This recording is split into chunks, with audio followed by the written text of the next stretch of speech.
overlaps, opinions, and originals. Today on Trekland Tuesdays Live, number 255. Yes, I know. With Dr. Trek, that's me, Larry Nemechek, coming at you right here from the heart of Trekland through Portal 47 for some sanity, clarity, and the big picture in all things Star Trek.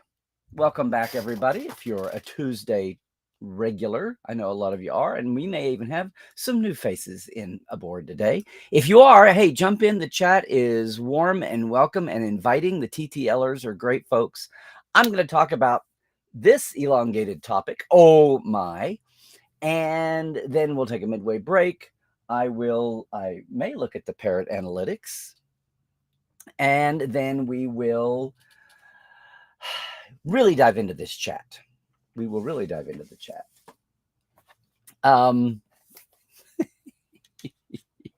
Hey, everybody, I live, and we're back. And I have been traveling for the last 2 out of 3 weekends. That's part of what's prompting this today. The other thing that's prompting it is a topic that came up at our European Ask Dr. Trek Roundtable last week for the Portales, which was really good at spurring some topics I thought would be great for these Tuesdays. And one of them that I got reinforced from another angle was when I was just in Greater Detroit. I was actually in Southfield. And a couple of you on today may have been there. We'll see. It's starting to be great to get back out to live events and see faces, new and veteran, that we talk to online all the time. So that's been a great thing. Yeah. Star Trek overlaps. If that seems a little odd, hang on. If you don't know what I'm talking about, I'm going for the alliteration. Did you catch it? But otherwise, I do want to say thanks to everybody for joining us today. And thanks for being here once again in Trekland. And really quickly, a quick mention, if you haven't heard, offering this Roddenberry Life Tour for 2 days in August. You come to LA and it's for 2 days going around LA, seeing where we're retracing the steps that led to Gene, that led to Star Trek, with some insight. And Roddenberry will be joining us for part of that. That's at my website at larrynemechek.com. You can click in. And also, if you're Vegas bound, really quick, don't forget on the Wednesday on Con Eve, we'll be going out once again to the Valley of Fire for the Kirk Memorial Tour. You can catch that one at geeknationtours.com. You can also find out about the big tour for next July. July 2023, too.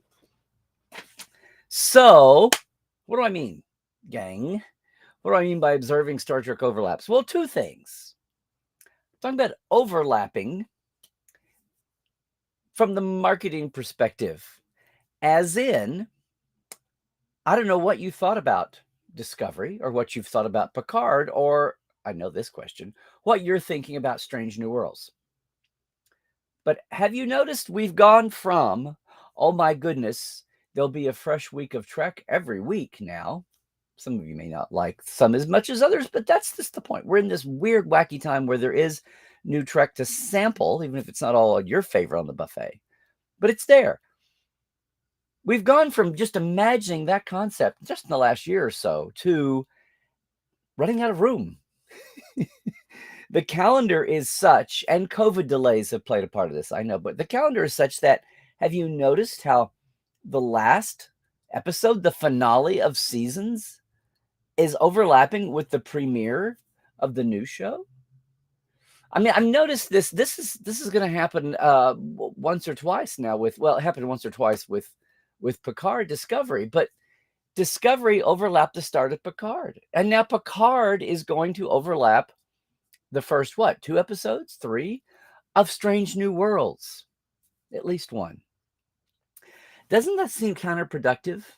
In a world where we're stretching, in a world where we are enjoying, but also Paramount Plus is stretching out the series to get maximum input, and letting no subscription go undone while they wait for the new Trek. Well, hello, 2018. That's not happening anymore. I mean, it's good for feeding the fan hunger, and it's also good for feeding the corporate image. That's the dovetail, duh.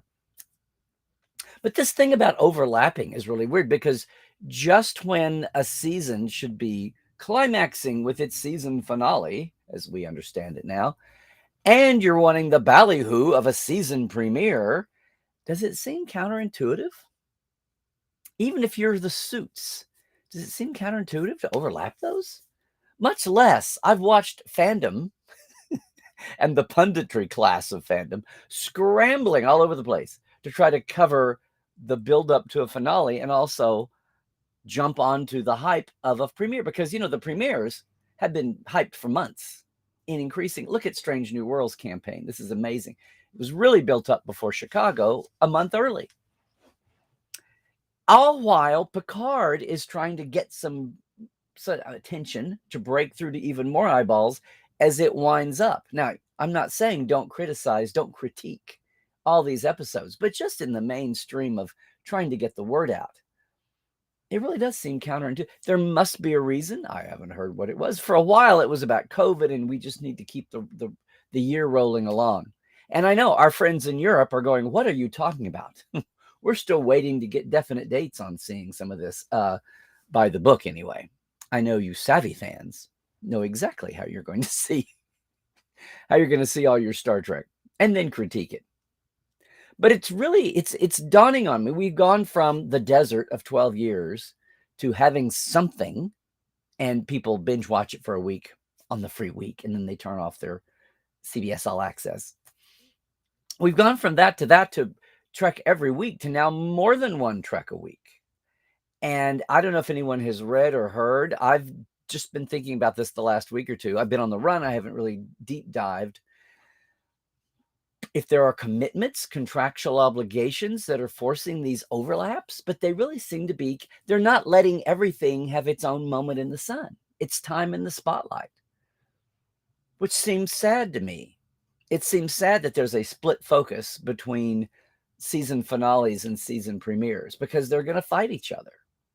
And, if there is one that's I think there was a lot of excitement around the beginning of Picard because of all the Starship porn and all the news about all the old guard art folks working on it, and to see what that would look like. And then the alternate universe, the fascist futures, all of that, the time travel, there was a curiosity about that. And I really feel like, even if you didn't feel like it was the biggest, bestest, baddest Star Trek ever, the wrap of a Discovery, I think, suffered a little bit because of that overlap. And now here we are with Picard looking like yesterday's news to some people, as they're all excited about Strange New Worlds. And it just seems fun. And then we're going to get to live action overlapping with apparently Lower Decks is coming next, but overlapping with animation. And animation feels like it's always going to suffer coming or going when it's piled up against live action. I don't know. I'm curious to see what you all think. Are we actually doing harm? Are you frustrated? Whether you have your own live stream or not, because everybody's got a podcast now. Even if just you and Uncle Jack and Aunt Mildred and Grandma are the only listeners, everyone's got a podcast now. And I mean, are you frustrated trying to do the finales justice, much less launch the new shows in the same week? And even if you're the 47 people left who don't have a podcast, is that frustrating? I mean, on one hand, we thought, oh my God, embarrassment of riches. It's a little bit of a throwback to the days when we had DS9 layered with TNG or Voyager, and we started having split focus. And that was every week, I know. That was ongoing. That was 26 weeks a year. Nothing like it all today on that respect, but it's a taste of that frustration. And how camps, now there's no time for the camps to form here, because it's just, we're talking about one-off shows, one-off occasions of overlap, maybe two. But it still feels like the climax of the season, the start and the finish, are drowning each other out in some ways, or one is inevitably going to win out over the other, and the lesser one suffers. The one that's already here, it's already been here for 9 weeks, so it's old hat. I don't know. I was curious what you thought. The other thing that comes, and this is out of Chicago, this is out of Mission, Chicago, and this is out of Greater Detroit in Southfield, where I was just at a wonderful little con, PinguaCon. If you're up in that Great Lakes area, think about jumping in and enjoying it. It's a makers open source con as well as a sci-fi con. Old school, fandom run, nonprofit, but is run by a nonprofit board, but by savvy old timers with new blood coming in all the time. Big goal this year was to survive the pandemic. And they did. They will be back next year, and power to them. It was wonderful. No actor guests. So I was the biggest claim to fame that their guest lineup had, but it was a wonderful time. Everybody had a great time. And it was a good study in contrasts between the big licensed all Star Trek event, Mission Chicago, which, was a bit of a growing pain itself, a launch. It was the first for Reed Pop in its new, not Mission Chicago, Mission New York 6 years ago, which was a one-off, but this as definitely a blueprint for things to come. But that's one mode. And then you've got the small fan run con, loving to be larger than it was. At one time, as much as 2,000 people. Half that now, just recovering from the pandemic, but they'll get back there. A lot of new folks. I witnessed many first-timers, including a few I brought in, came to see me. But my point here is it reminds me of how great it is as we come out of the pandemic, especially, but even before that, about supporting your local regional cons, even if they don't offer your favorite slice of the pie when it comes to fandom, even if they don't have a lot of Star Trek. Maybe it's up to you to get involved and bring some Star Trek. Yes, you can do it. But supporting that maybe you're not in a metropolitan area where they're going to have a big license show, a big convention, a big Comic-Con. Because that's the other stripe of this. Mission Chicago was all Trek. I've seen small town and this is a thing. Sometimes they're run by promoters whose reach exceeds their grasp, or their starry-eyedness exceeds their business acumen. But there are smaller and smaller market Comic-Cons out there of varying quality. Of course, we've got the big granddaddies, right, in the big major cities from San Diego on down. These are all fundamentally different flavors, and different kinds of fans attend different ones. And the kind of fan, old school, hotel con, room parties, I was digging it all at PinguaCon. Been a long time since we'd had room parties.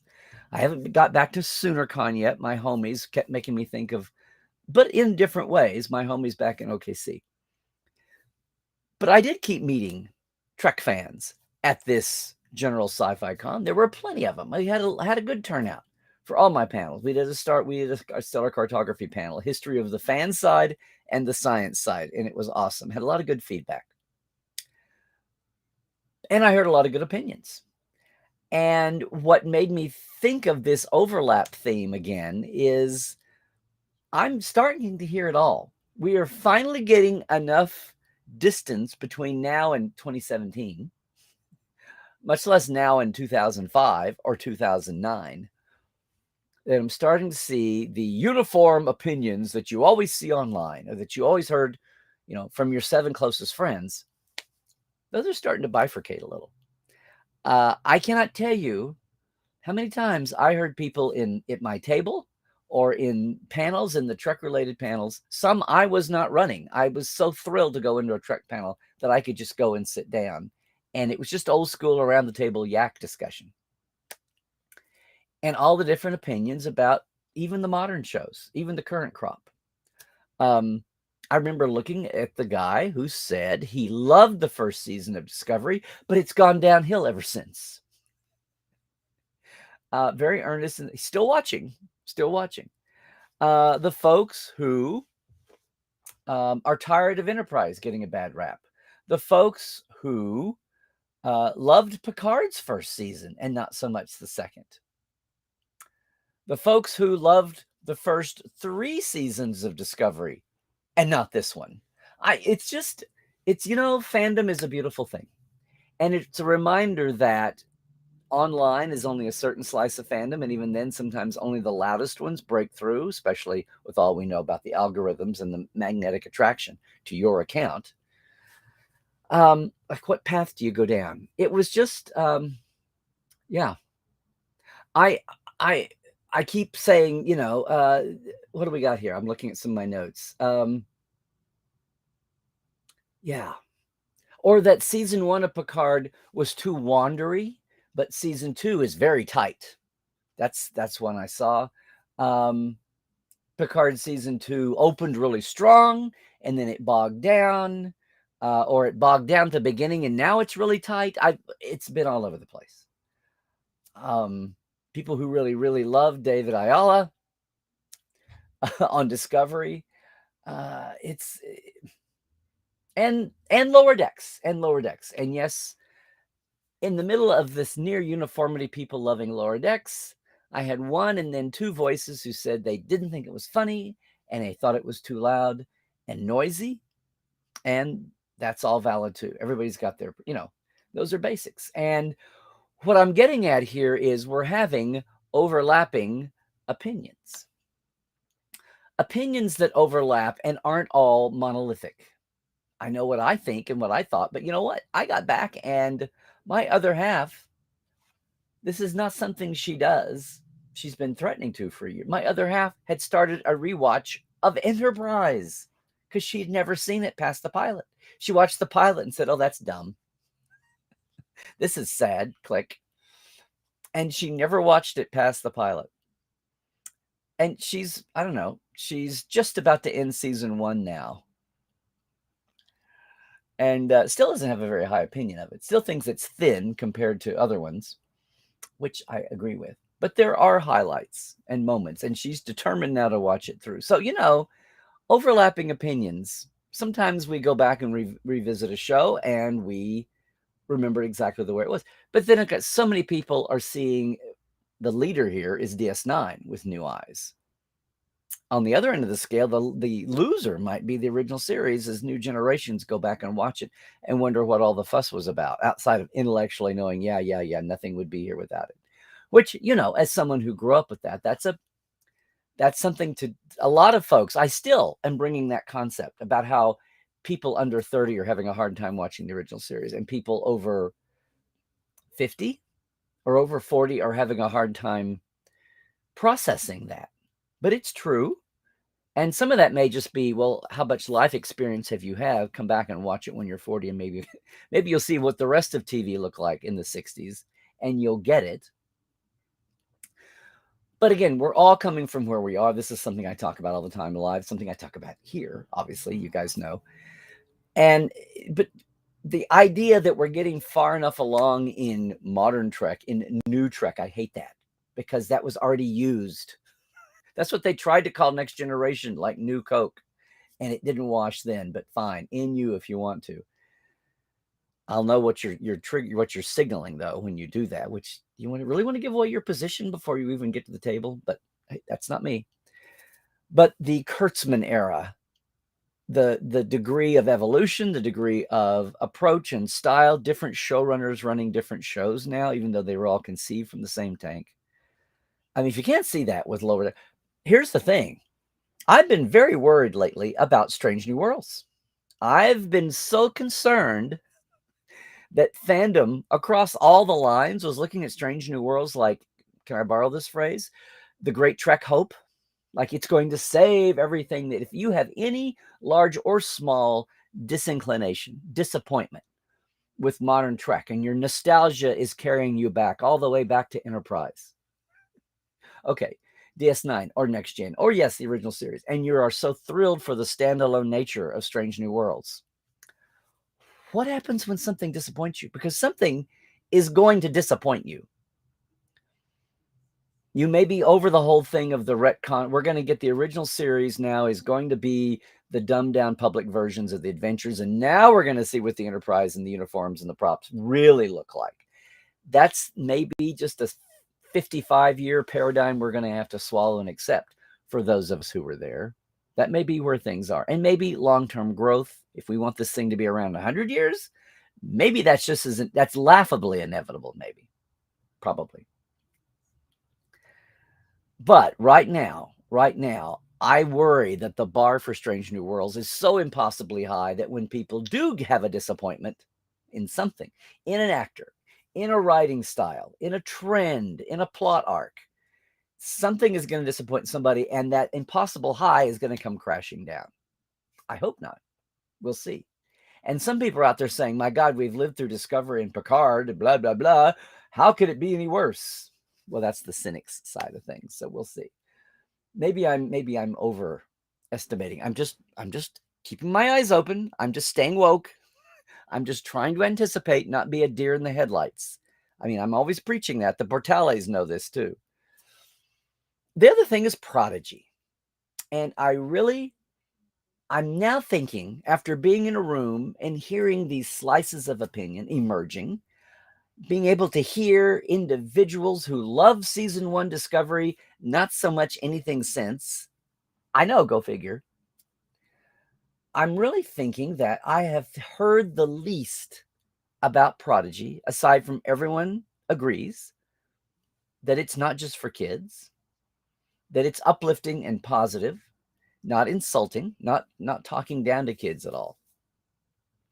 And where I thought that would be the way with Lower Decks, I've heard enough, some people, that's just not their cup of tea. It's a minority. It may be 2% or 5% of fandom. Rough ideas, your mileage may vary. But I have yet to hear anyone, and maybe we'll have somebody in the chat. I'm not precluding anything. Please, everybody, you know our Tuesday live chat here is open to all opinions. Nothing abusive, obviously. Nothing that's outside the arena of civic discourse, okay? But if you can state your opinion civilly, we are open format here. But I don't think I've yet to hear anyone have a major disagreement, a major critical aspect to discuss about Prodigy.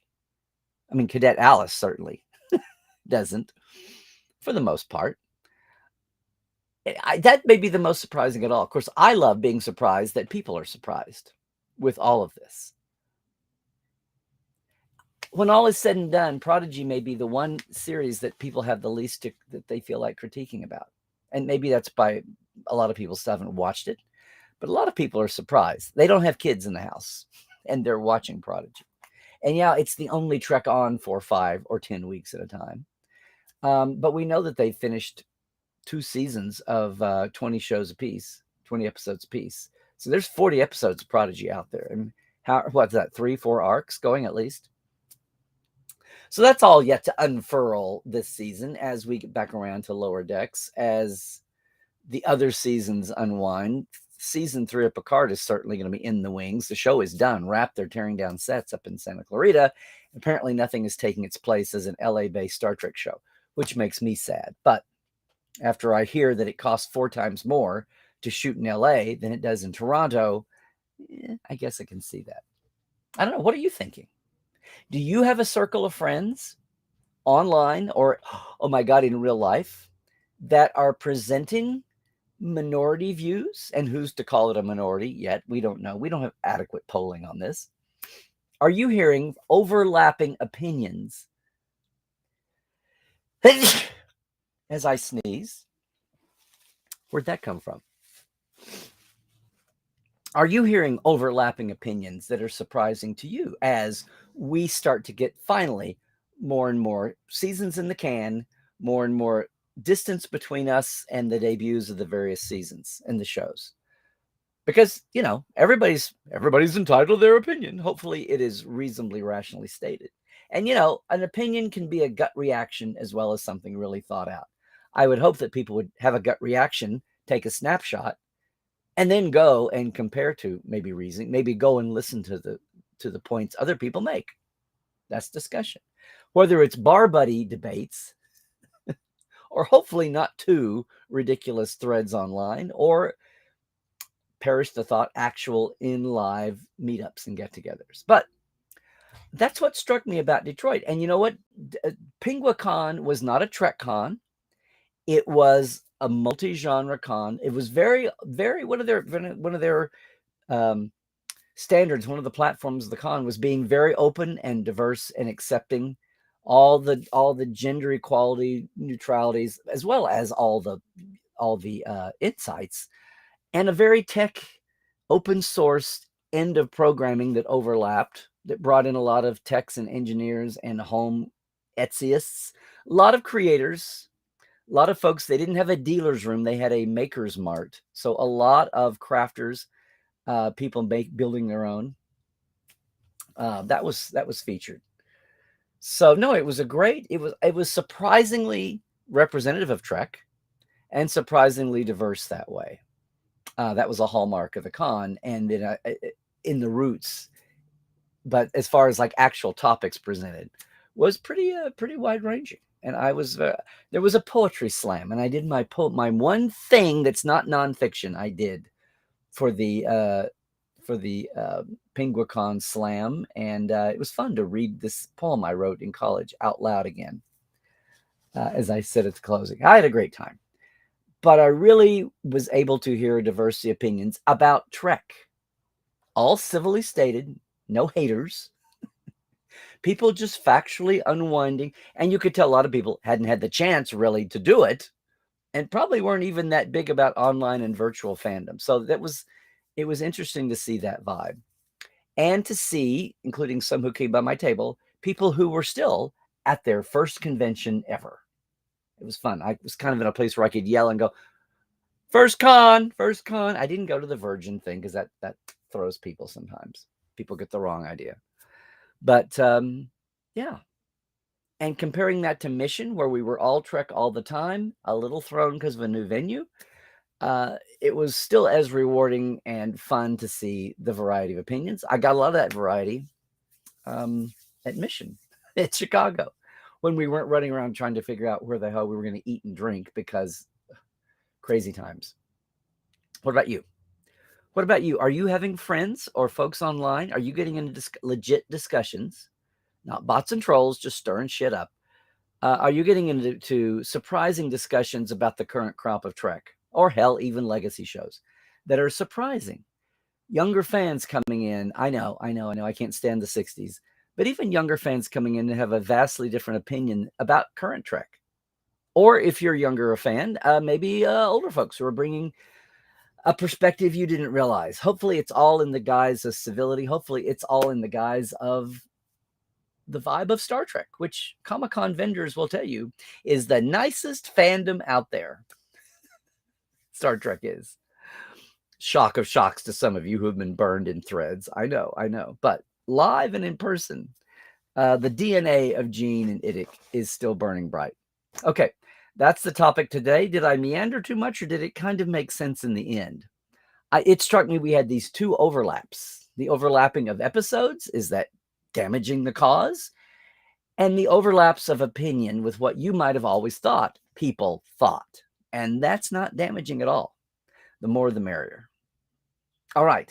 I'm going to take a quick break here in just a second. I know if you're in the chat and you missed it and you're new, I will get to the chat in just a few moments. We're going to take a midway break, and I will get to the chat after that. But first, if you're watching us on YouTube, there is more to come if you're watching us live. So if you're doing that, if you ever have the chance on Tuesday afternoons to join us, please do. And yeah, you can jump into this chat I keep referring to.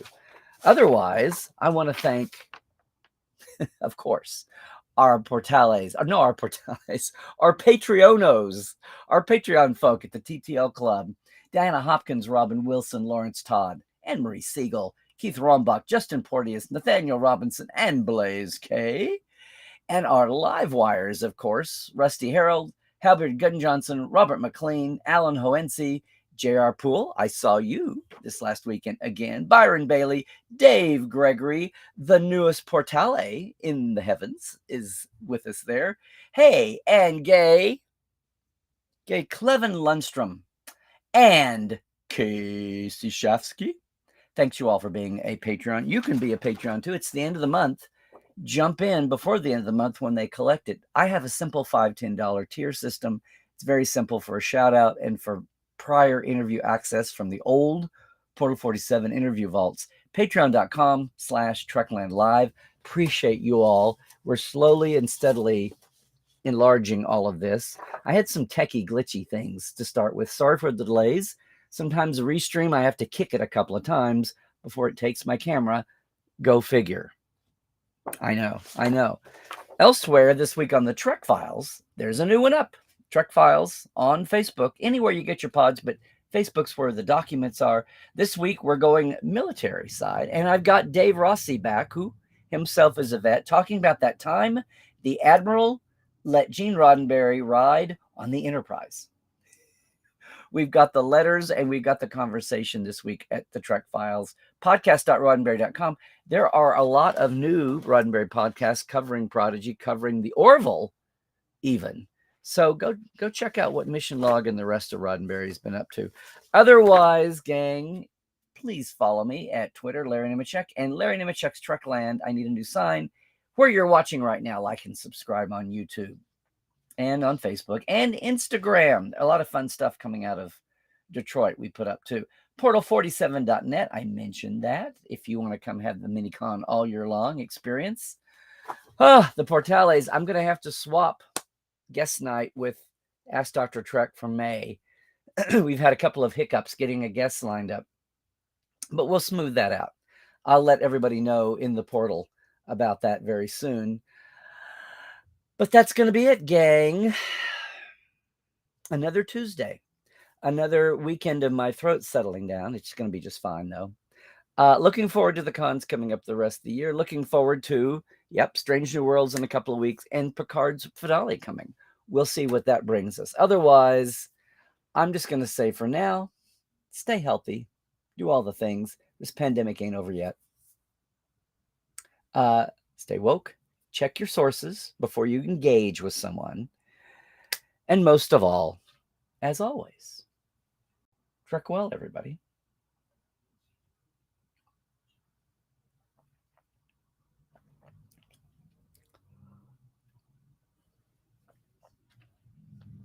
All righty. Now that we're off the live show, I have to plead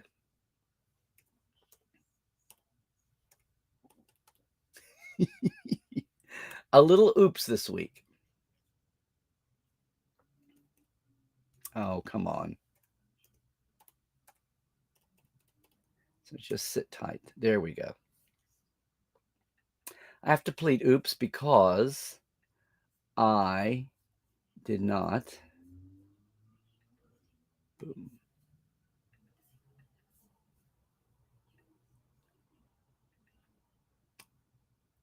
Come on, kittles.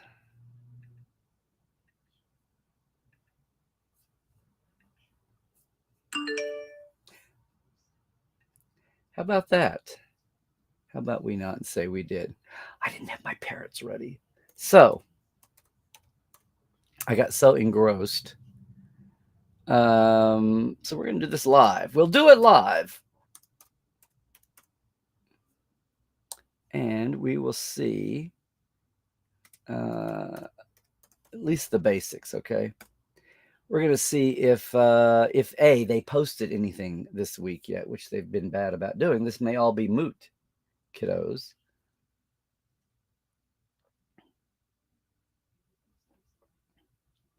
Well, it might be moot. I think. Yeah, I don't see. Oh, this is all. Are we going to have April 8th? Nope. Nobody has updated. Nobody's updated the parrots. Oh, well, then. Oh, well. I'm just making sure. Yeah. April 8th is still the last window that we had. Nothing's been updated for the. I wonder if they're having like massive turnover at Parrot from the person that did these ratings. I don't know. Let me go back and see. I'll take one quick look. We'll take one quick look at Picard just to see what's happening there.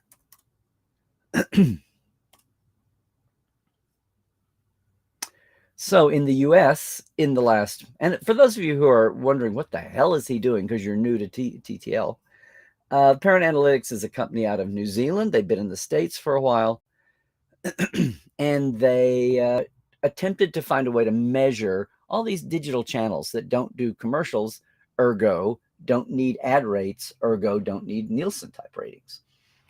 And they keep the numbers to themselves because knowledge is power. So they've been scouring the internet with their algorithm, their metric called average demand expressions, where it's basically how much buzz is on the internet from any source, fans, critics, the studio promotion. and cross-post and rethreads and snarky and home video and memes and all of that. Legit, unlegit, positive, negative, just what's going on. This week, Picard's trend line is basically static. They are still more popular than 99.3% of all other action adventure across everything. The 60-day trend line is just pretty much flat. It is still on a 30-day rolling average. Its change in demand is up 92% from 30 days ago. Over the 30 days, it's still up. Its average demand expression for the last 30 days, not this week, but the last 30 days, is holding at 30.6 times. Now, the last time we had weeklies, it was at number 5. And so we don't have the weeklies to compare it to, but it hasn't really changed much. So certainly Picard is in their top 10. We'll see what that brings if we ever get top 10s again. We had a scare, they came back. I keep wondering if they're going to quit doing that for public consumption and start charging for it. But we'll see. We'll see. So that's your abbreviated Parrot Roundup for this week. I should have known. Here's your Larry scrolls back to the beginning and sees what everybody wants to talk about. So happy Tuesday, everybody. We will see what's going on. What's going on?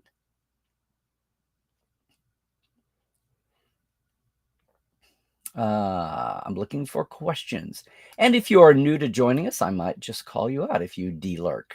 It's good to see everybody. Again, a couple of you I keep meeting live and in the flesh.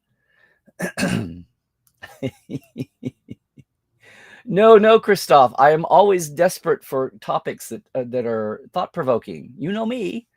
I'm always looking for something that's not the same old, because the internet can be so repetitively boring. Sometimes you have to talk about something, I know, but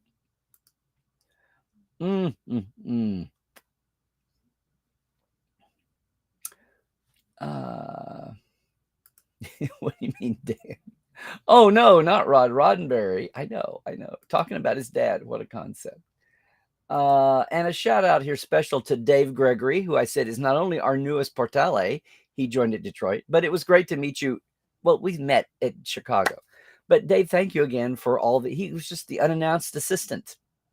I didn't have one from the con. I probably could have got one, but I wound up not needing one because you had your own schedule and agenda. You didn't become a slave to me, but you were very helpful to get things set up and run around when I needed an extra hand, Dave, and didn't ask you at all for that. So thank you for that. Hello, Dominic. Are you new to our Tuesdays? Glad to have you here. And do you love all 4 years of disco equally? Do you see a rise? Do you see a fall? That's what's been, I'd always assumed there was a very big evolution in disco and it was low point to the top, or at least an evolution in tone that could be handled better. There were some raw elements of disco season 1 that I thought were great ideas, just not carried out very well because of the chaos on the bridge backstage. So glad to have you with us though, Dominic. If it's your first time, let me know. But if not, welcome as always. And you really love Picard. Okay. So we got a love disco, really love Picard. Very good. And Cairo is finally back from Chicago and 2 weeks of vacation. Cairo, were you still in the States on Friday and Saturday? You could have driven over to Detroit and seen me in Detroit. Let's see what everybody's got. Hey, Melanie, what are you saying? It took a while for Discovery to grow on you. I like Picard and you're looking forward to Strange New Worlds. Maybe it took a while for Discovery to grow on, period. It may not have just been you. In fact, I'm sure of that. Okay, John, the overlap is almost certainly because of COVID delays. Don't think we'll see it like it's again. Howard's a fan. I love 2 episodes in a week. Well, there you go. Well, I mean, yes, COVID delays, I get it, but they could have just bumped everything. What? would 1 week here, 2 weeks there, would that have really mattered? Is there some kind of contractual obligation to have everything wrap up by December 31st in a calendar year? Is that part of a... See, that's what I mean. Yeah, they could have, these original plans were not with them. Nobody intended for the Prodigy first season to be split 10 and 10, from what I can tell, or even that 5 and 5. That's the one that's odd. But they wanted to get into Discovery before that, all of that. That's what I'm talking about. Yes, the season 2 finale, Picard and Strange New Worlds, will be the same day. Okay, so only a 1 overlap, same as last time. I guess somebody may have decided that is strategically, promotionally, a better thing to do than let them have their own week in the spotlight. Which to me sounds odd, because Strange New Worlds has had such a buildup of promotion. There's no way decoupling from the Picard week is going to be a loss for them. I don't know. We'll see. Hey, Tobias. All the new series, particularly Picard. Oddly, is TOS your least favorite because of its structure and subject matter, or is it your least favorite just because it's the oldest and it's showing its age? And did you come to it in its time, or did you come to it later on? You would love if they'd stop overlapping the shows. I know. That's the one thing that we could tell everybody. Oh, they're doing 5 shows. It'll be burnout. And it's like, no, it will not be like the 90s. There won't be 2 26-episode demanding shows overlapping at the same time. They're giving you one at a time. Well, they basically do. They mostly basically give you one at a time, except for these weird one week overlaps.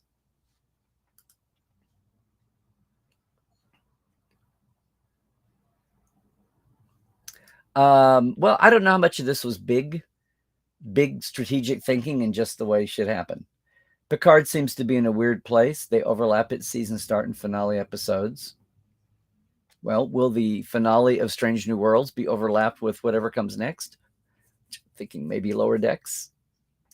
They overlap its season start and finale. They don't hand out posters for it in Chicago like they did. Very true. They may have thought that since Picard is midway through its season, they didn't need to. I don't know. Maybe because it's the LA show, it's not on the forefront of the promoters in New York. I don't know. Well, Dan, this is probably driven by money and numbers and contracts, and the fact that borders, even with the EU acting together, there's still in media, there's still individualized borders. And when you're in one place, it's like, I had the experience one time of being the stage manager for a musical. And I knew me. There's 40, 50, 60 people in this cast, right? Of various sizes. Well, those 60 people, they all knew me, but I did not automatically know all 60 people. And that's the way I think this dynamic is here. You could say, well, they should have done this beforehand, yada, yada, and that's true. But things are evolving. The corporation is evolving. The merger of Paramount and CBS remerger and all the turf and how that strategy echoed down to the streamer, what they would do, where they can be, how it put echoes into the international deals around the country, the big countries, the little countries, what gets done first, what gets done easiest first. The biggest may not be the easiest to do. So I know that's frustrating. Believe me, I know you and everybody in all my communities from across the ponds, both ways, are frustrated by this. And Americans seem like they don't understand. Well, they've got their own shit to take care of. But those who are peeking above the horizon do get it also. But in the end, I am sure the American audience is still half or 2/3. I could be wrong, and if somebody's got numbers on this, please let me know. I have not gone poking around for it. But if the combined total number of viewers, can we quantify this for Netflix or Prime, old Netflix or Prime or whatever, versus the US pure numbers? My rough thinking was that maybe it was like a third global, 2/3 US, or US and Canada. I could be wrong. But yes, they know that it's international, but they are all American. The overseas divisions, it's their job to make sure they're represented and growing. And everybody always, it's changed for movie box office. It was the same way with movies during the Berman era. Now the JJ movies are so designed to take advantage of the Asian markets, especially, that they affect the way the movie content is arranged and produced and created. That's how that's penetrated. That's not happening on the TV side, and I don't know if it ever will. But you're talking about one individual 2-hour piece of content versus seasons and ongoing seasons. So I don't know that the awareness is certainly huge and multiplied, but somebody living outside the country of origin just can't expect to be in the DNA of the brain cells. Money is great, and money talks, and numbers are great, and no one's going to turn down money and numbers. But your home audience is what comes first. And it's come a long way and evolved beyond that. We're not truly global. Till the boundaries are totally gone, we will be thinking global. That's, again, why Star Trek was revolutionary, to have an Asian man and a black woman and a Russian in 1966, for everybody having a hard time accepting that. We're still dealing with a lot of that, much less a Scottish guy. But yeah, there are many at Paramount who probably wish that they could be more global too, I'm sure. The underlings who are trying to change the corporate thinking. We'll see how much that evolves in the coming years, as the way culture everywhere in all aspects evolves that way.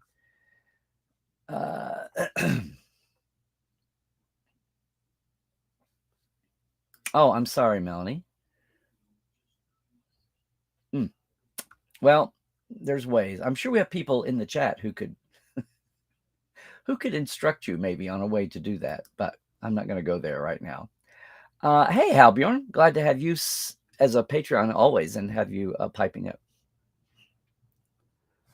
up. Yeah, this is true. But see, I think the thing there is that Disney Plus feels confident in all the rest of their content, all their their legacy kids stuff, that they don't have the fear of people disconnecting. There's a new trendy word for this. I can't remember what it was. People who turn their subscriptions on and off depending on what's being shown. And that's what's driving. I know what's driving it. They don't want Trek fans to have any excuse to let their subscription lapse, at least on the surface. Let 3 series go down, keep it for a month or a week, a free week or a month, and then binge watch 3 seasons of the latest. That could be happening for a lot of people. But I think maybe as things mature, maybe they'll adapt to that. As all this, the foam dies down a little, maybe they'll adapt to this too. Netflix sure took a hit. That was the big news story. Let's see. Hi, Dominique. Thanks for sounding off. I think this must be your first Tuesday. Yeah. To only watch Trek on there, and Voyager still looks bad on there. Yeah, join the international increasing demands to HD upres Voyager and DS9. Right now, it's a matter, if you're new to this conversation, right now it's a matter, maybe someone got with you in the chat. It's a matter of money. It's very expensive. And it'll be more expensive than Next Gen was even. Yeah. Let's see. Hate, not Hagee. Okay. Thank you, Nathaniel. I think we got it, though. By the book, Lieutenant. Yes. Oh, there you go. You're a very devoted NBC and Paramount follower, Melanie. All you have is Peacock and Paramount Plus. No Netflix, no Prime. Very good. Okay. Oh, okay. Good night, Captain. No endless questions from you today, apparently. Yeah, and thank you, Tobias. It takes time for them to resolve whatever issues there. Yeah, they do want to make money. Hey, Yvette. Hey, girl. Good to see you. After Chicago, there should be a month break between shows. Well, you would think, I mean, they might be scared of a month break about losing momentum and opening the door to people switching on and off, but you would think there'd be more simmering coming out and going in. You'd think there'd be a little more time instead of this breakneck pace to move on to the next thing, move on to the next thing. You would think at least a week or two. So if you had back to back, then you would have a couple of weeks to let the finale cook down, and then a couple of weeks to bring up the boil. Where did I get these food metaphors, these kitchen metaphors? Bring up the boil on the which is what happens anyway. The promotion for the new season, especially if it's a new series. Now, the promotion going into a season 1, which is the start of the whole show, versus the show is old news and coming back for its season 2. That's got to be a diminution. That's got to be a little bit lesser amount, but still. Yeah. Here you go, Dave. You too like a little bit of a breather. Yeah. Grab some. When I first read this, I thought it said grab some sandwiches, but that's fine. Or the same thing. Sandwiches, rewatches, it's all the same thing. The pandemic is a novel time, so we'll see what this looks like. Hopefully, we'll get the chance to see what a not pandemic-driven era looks like again. It's more like a party. Yeah, I mean, and what, these are first world problems? A little bit. There you go. Hey, Rusty. Well, this is everyone's opinion is valid, even non-podcasters and live streamers. Yeah, I'm not talking about people enjoying them, like positive versus negative. I'm just talking about the room to breathe with each one. And are they doing themselves an injustice? Is Paramount shooting themselves in the foot by overlapping those? I'm sure this has all been heavily considered in the boardrooms, though.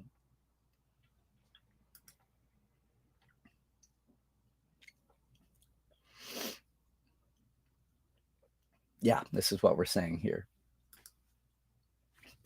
Well, hello, large unidentifiable reptile.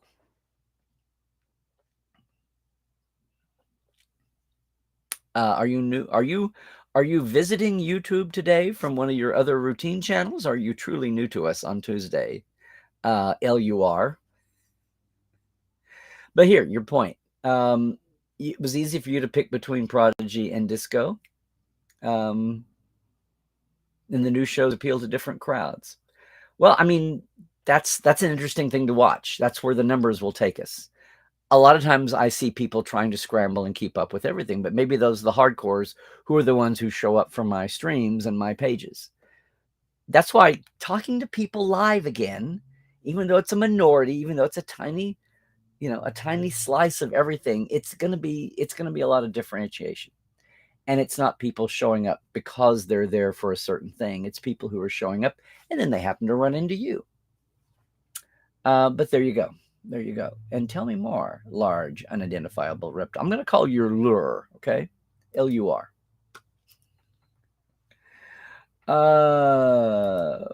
What are you saying, Dominique? You want Prodigy back? More frustrated with navigating the Paramount app in general and how Voyager... Yeah. Well, Voyager and DS9 are going to look that way no matter what system they're on, because that's where they are. They're still got their 90s SD look. And especially the ones that it just feels like, how do we ever watch this in the first place? We weren't watching on HD and 4K screens. That's how they look that way. And then now we've got TNG and we've got the original series up-resed, and Enterprise was built in HD. So those are the two anomalies. And yes, there's a huge fandom push to get them done. Not supposedly, it is. Money is the issue. And the TNG sales of media went down. So until they can structure a deal so that the money to fund the upresing to 4K or blue, whatever. The HDifying of Voyager and DS9 is not born totally just by disc sales, but some kind of a deal with the streamer where I know it would be in the family, but where the streamer is paying part of the cost to get these done. And will they do them all at once, or will they do them season by season and get season 1 out before 6 and 7 are finished? That's the thing. And tech is changing, and the tech is changing every day and evolving and making it cheaper to do this as the years go by. So at some point, we're going to hit that sweet spot, that critical mass, where it's way cheaper and the money streams are coming in, where it's not just going to be about disc sales, because that's what soured everybody on Next Generation. The 6th and 7th seasons did not sell well, near as well as the 1st and 2nd when the new wore off. Oh, well, congrats, Dan. You're going to be covering Strange New Worlds. There you go. Aha, Nathaniel. You're saying the overlap was a problem for Disco's season 4 episode, which was Quiet Story, that was overwhelmed by a flashier Picard. Yes, this is what I mean. This is what I mean. I really felt like Discovery, no matter what you thought of it, I just thought it wasn't done much of a service by all the ballyhoo and the Starship Porn ballyhoo and the Art Guys reunion ballyhoo. Really felt like it drowned out Discovery's ending. And it was a quiet penultimate. Penultimate means next to last, guy. Hello, Daniel. It was great to see you in Chicago, finally. And you love the, because now you're just drowning in Trek, so you're happy. You will die with a smile on your face. Yep. Well, and we're not talking about whole series at all. This is not the 90s. Again, I'm talking about just the impact of sharing spotlight between a finale and a premiere, or even one back, as we just said there, with Picard's 2-episode overlap of Discovery. And I just don't think, especially when there's a perception that episode to episode, the quality or the reaction could be, if you're going along and you gave this show a chance on its last window and it maybe wasn't the best, strongest episode of the season, and the one coming up is great, but you've already moved on to the new one, and you'll get back to the, it's sad that it didn't get its chance to make up for maybe the stronger versus the weaker show, because it's inevitable. It's inevitable. They're not going to, these aren't being turned out of a mold like plastic tchotchkes, like cheap souvenirs.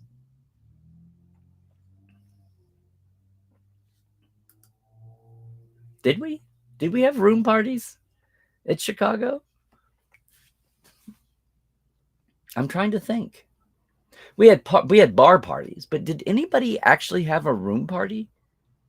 Put flyers in the elevators. The so-and-sos are having their room party in room blah blah of the Hyatt. If you knew about some, you were holding out on me, Cairo.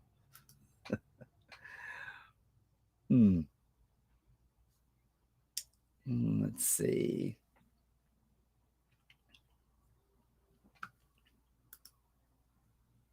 This is interesting, Dan. Another aspect is the sheer amount of celebratory anniversary theatrical re-releases. That's true. It's a drop in the bucket compared to what I was talking about, but I'm talking about something that only happens once every 8 weeks. But it seems when you're talking about the key moments, the biggest moments of a season of a series are the premiere and the finale. And it just feels like coming or going, they're getting shortchanged a little bit. Here you go, Carl, as one who knows there in Salt Lake. And I told everybody in Detroit that I know cons that went away. The local old school sci-fi lit con in Salt Lake finally gave up because they couldn't keep attracting new bodies, fresh blood. The old guard burned out, and they just gave it up to Salt Lake Comic-Con or Salt Lake Fan X. But yes, I was trying to wax on about this. Help your local con. Help your local con. It's great. It's a different experience. They all have their strengths and their weaknesses, but they should exist. It shouldn't just be the huge mega Comic-Cons.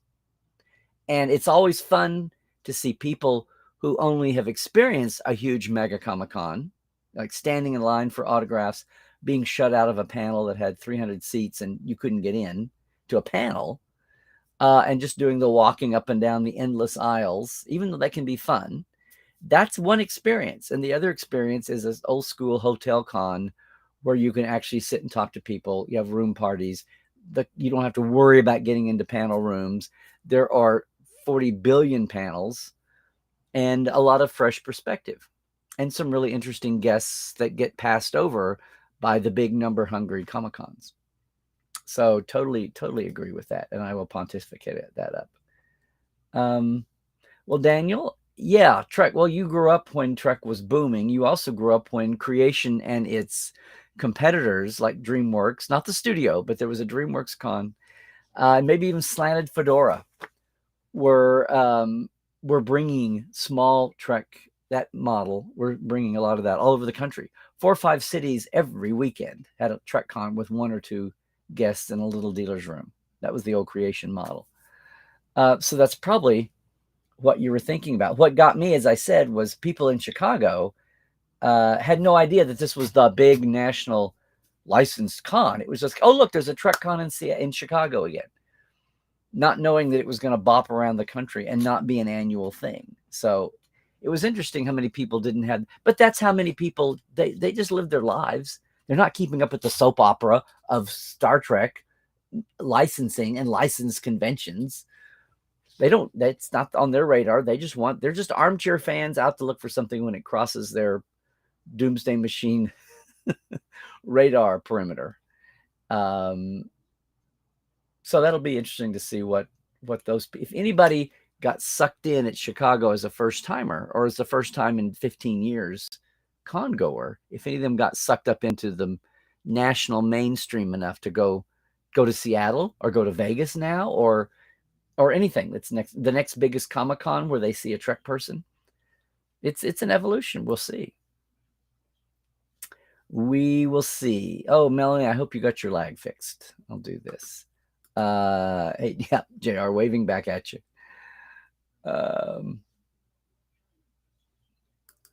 Oh, you play drums in Stovacor.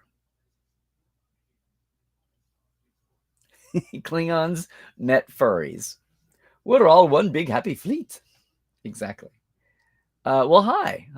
I've heard Stovacor play once somewhere. I'm trying to think, so yay. But welcome to Tuesdays.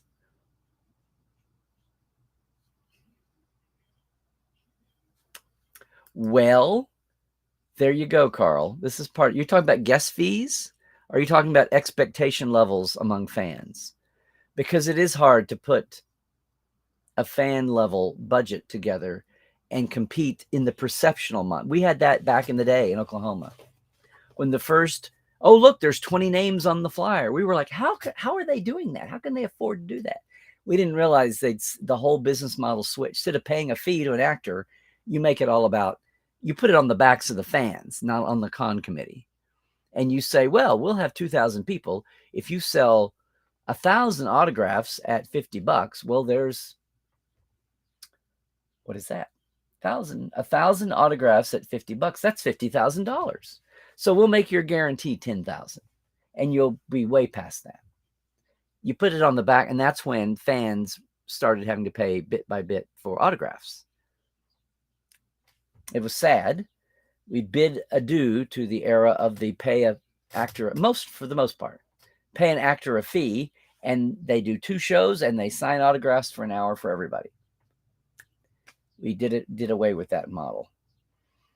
Or do you mean something else? Because you probably can. You probably have another perspective. But in perception of fans' minds, yeah, people go to a Comic-Con and they're like, well, why can't you guys do that? It's a whole different way of balancing the money.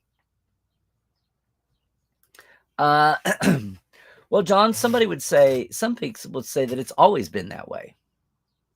It's just now we've got social media to record it, or we've got social media to make some trends seem like they're more of a trend than they really are.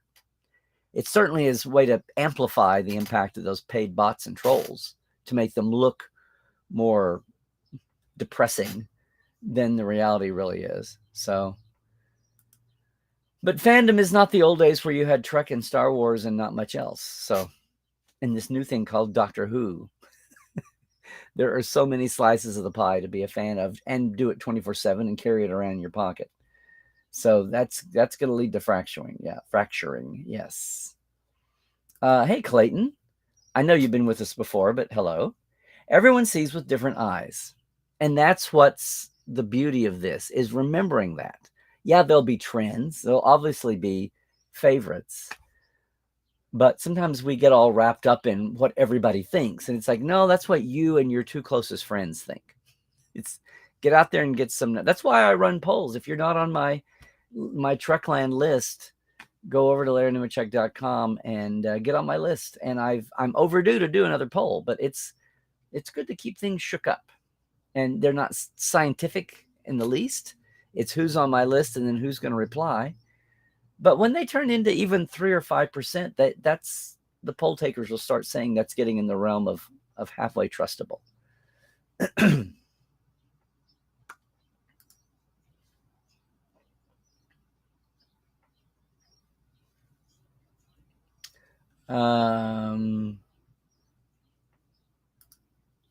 are you saying, Christoph? New names on YouTube, warning. Oh, thank you, Christoph, for the warning.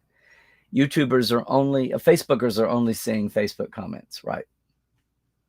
Thank you, as always, Christopher, for umpiring out there, for moderating. Well, of course, who's not happy with having the choices? Anyway. Can you imagine Klingons in Equestria? I can imagine Q in Equestria. Aha. Well, there you go. Lower Decks felt like it was on crack to you at first, but Lower Decks felt like it was on crack to everybody the first 15 minutes or 30 minutes or 2 shows. It's been an acquired taste. It's like sitting down. I keep saying this all the time. It's like sitting down to watch a Shakespeare play live. It takes you 5 or 10 minutes to get into the rhythm of the language. But after a while, you're probably, and there'll be some actors who are just going to be better at it than others. Hopefully they're in the leads. But after a while, your ear has picked up and you remember how you were thrown in the beginning. But of course, they're throwing all the exposition out at the beginning. So you're really trying to hang on to all that.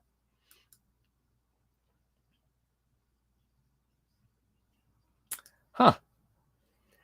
You think the loser will be the animated series more than the original series, Larry? Well, I'm weird. I keep putting them both. I keep lumping them both. Now, they're obviously different. They're 6 years apart, and there's one a lot less of one than the other, and they're 22 minutes versus 48 minutes or whatever. But I keep lumping them together. I'm just too simplistic, I'm sure. Oh, I see what you did here, JR, with the red, yellow, blue. Yeah. After 35 years, you're liking the Trek universe. Star Trek 800 plus. Hey, Tobias, there's so many episodes, Tobias. What's up with you? In a few, there are only 22 minutes. There's only 22 of them to begin with. So you say finish watching it. Maybe you can squeeze one in here or there. And you probably want to get don't forget Aaron's book back there as a help too. Hi, Linda. You were missed at Detroit, Linda. Sorry you couldn't just trundle over in Southfield, even closer than Detroit to you, I think.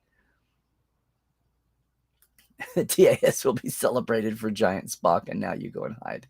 Now, Cairo, Giant Spock, yes, but also yesteryear. You will never not celebrate the original. Yes. August, September might be new show free. Well, that's a new term. That would let Vegas happen, which is not licensed. Vegas and Star Trek Day happen in a vacuum. We'll see.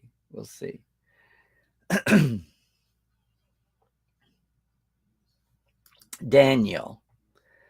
And again, it was nice to meet you in Chicago, Daniel. What you love most about modern Trek is that it proves that new directions in storytelling can be done within the franchise, and established characters can be developed further than we thought. Hashtag use the universe. Exactly. Exactly. Good point. It's Lower Decks. Lower Decks is still on crack. Well, here you go, Michael. What a reasoned response here. You like all Trek, just to different degrees. Boom. There you go. What is your local con? We should have a week someday where I have everybody sign in. In fact, I'm going to finally get my next newsletter out and I have a question for it. But maybe this is how we'll have everybody sign in. Tell me your local con. This is on NPR when they play the game, the puzzle. They have everyone say what their local NPR station is. Now, I only know this because they play the puzzle on NPR when I'm driving to Will Rogers when I do my docent days there. It's always that time of the 9:45.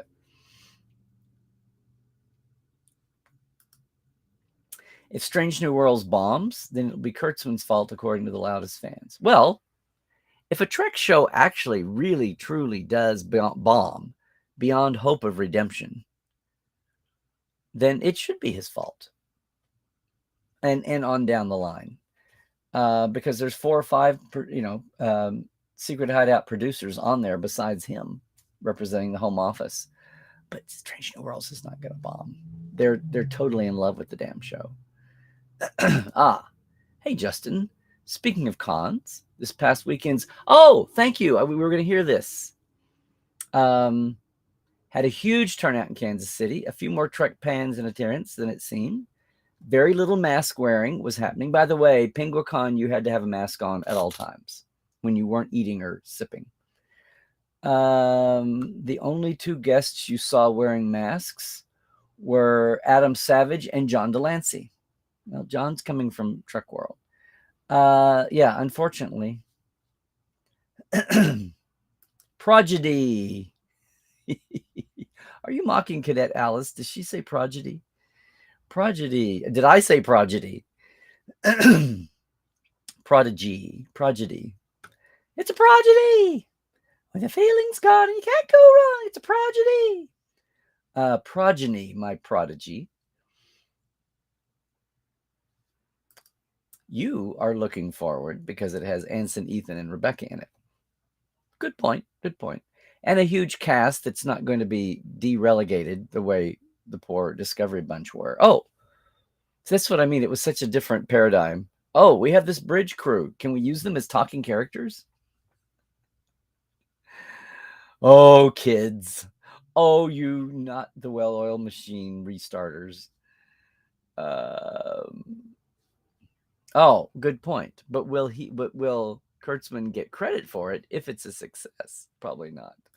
Well, define success. People won't even agree on what success is. To be fair, Nathaniel, you're going to be fair? Okay, we'll start a new wave here. To be fair, there's a lot more variation in tone with the contemporary series, even between seasons than in previous eras, making that overlap possible. For instance, almost none of the interpersonal drama of Disco Season 2 is present in the more affirmational Season 4. I'm saying this. I would never, as my 3rd grade teacher used to tell people, don't wish your life away. You're wishing your life away. I wish it was Christmas. You're wishing your life away, she'd say. But I can't wait for another 10 or 20 years to see how Discovery looks in the light of 10 or 20 years.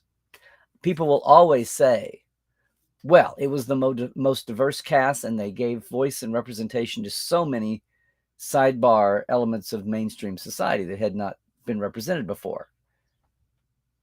And then what do you say next about Discovery?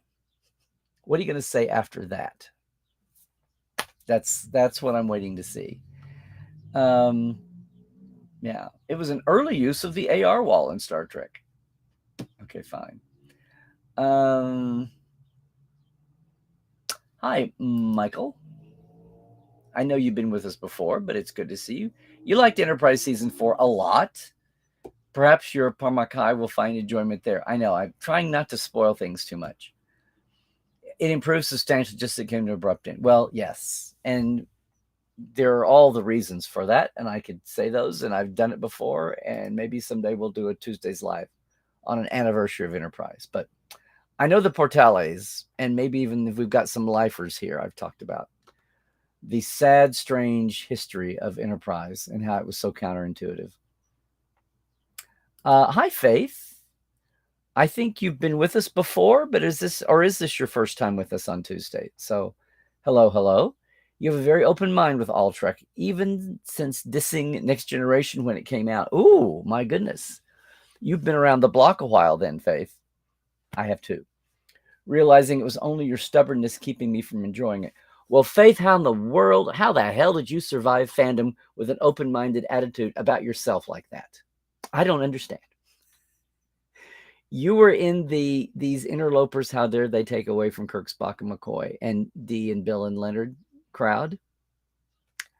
I totally get it. And you live long enough to see the error of the silliness of your ways, because now you could have so much Trek of different styles and quantities and qualities, yes, but better that than nothing at all. And as people famously say, the worst Star Trek is better than 90% of what's on TV. Of course, now we got 1,000 channels. But anyway, but thanks. If you have not piped up before, thanks for joining us, Faith. And please keep on. Keep on keeping on. And thanks for sharing that. Thanks for sharing that you were in the eye-rolling crowd for Next Generation and lived to regret it. See the error of your ways, or the limitation of your ways, I should just say. New Coke went to Classic after the fumble. Yep, you remember this, JR. Classic Trek, the people who longed for the 60s to never end. Art evolves, but I don't feel fans see Star Trek as art. I was amazed at Discovery about all the people who enjoyed Game of Thrones, but they couldn't take that filter and apply it to Trek. It was a huge leap for the creators, much less the audience. It was a huge leap for everybody involved to see 12-year-old Star Trek series, what that format looked like, upgraded to the modern world that had taken hold, which was what they wanted to do. They obviously didn't want to live in the past. But how do you land that plane? How do you bring that off? And that's what was a struggle for the first year. Even if they'd had a consistent writing staff all year long from start to finish, it would have been a struggle. Going through 3 sets of overlapping writers was insane. Maybe Prodigy is like My Little Pony and Lower Decks is like Orville. Maybe. I think it's exactly like that. Maybe Prodigy is not quite My Little Pony, but in that vein. I get it. Christoph, to be honest, the number of people having seen Prodigy is still limited. It started in some countries yesterday, like the UK. I think I saw something fly by talking about somebody saying the first 5 episodes were available somewhere. Maybe that's what that was about. So, okay, UK, welcome to legal watching of early Prodigy. You're only a few months, unfortunately, behind the rest of us, but there we go.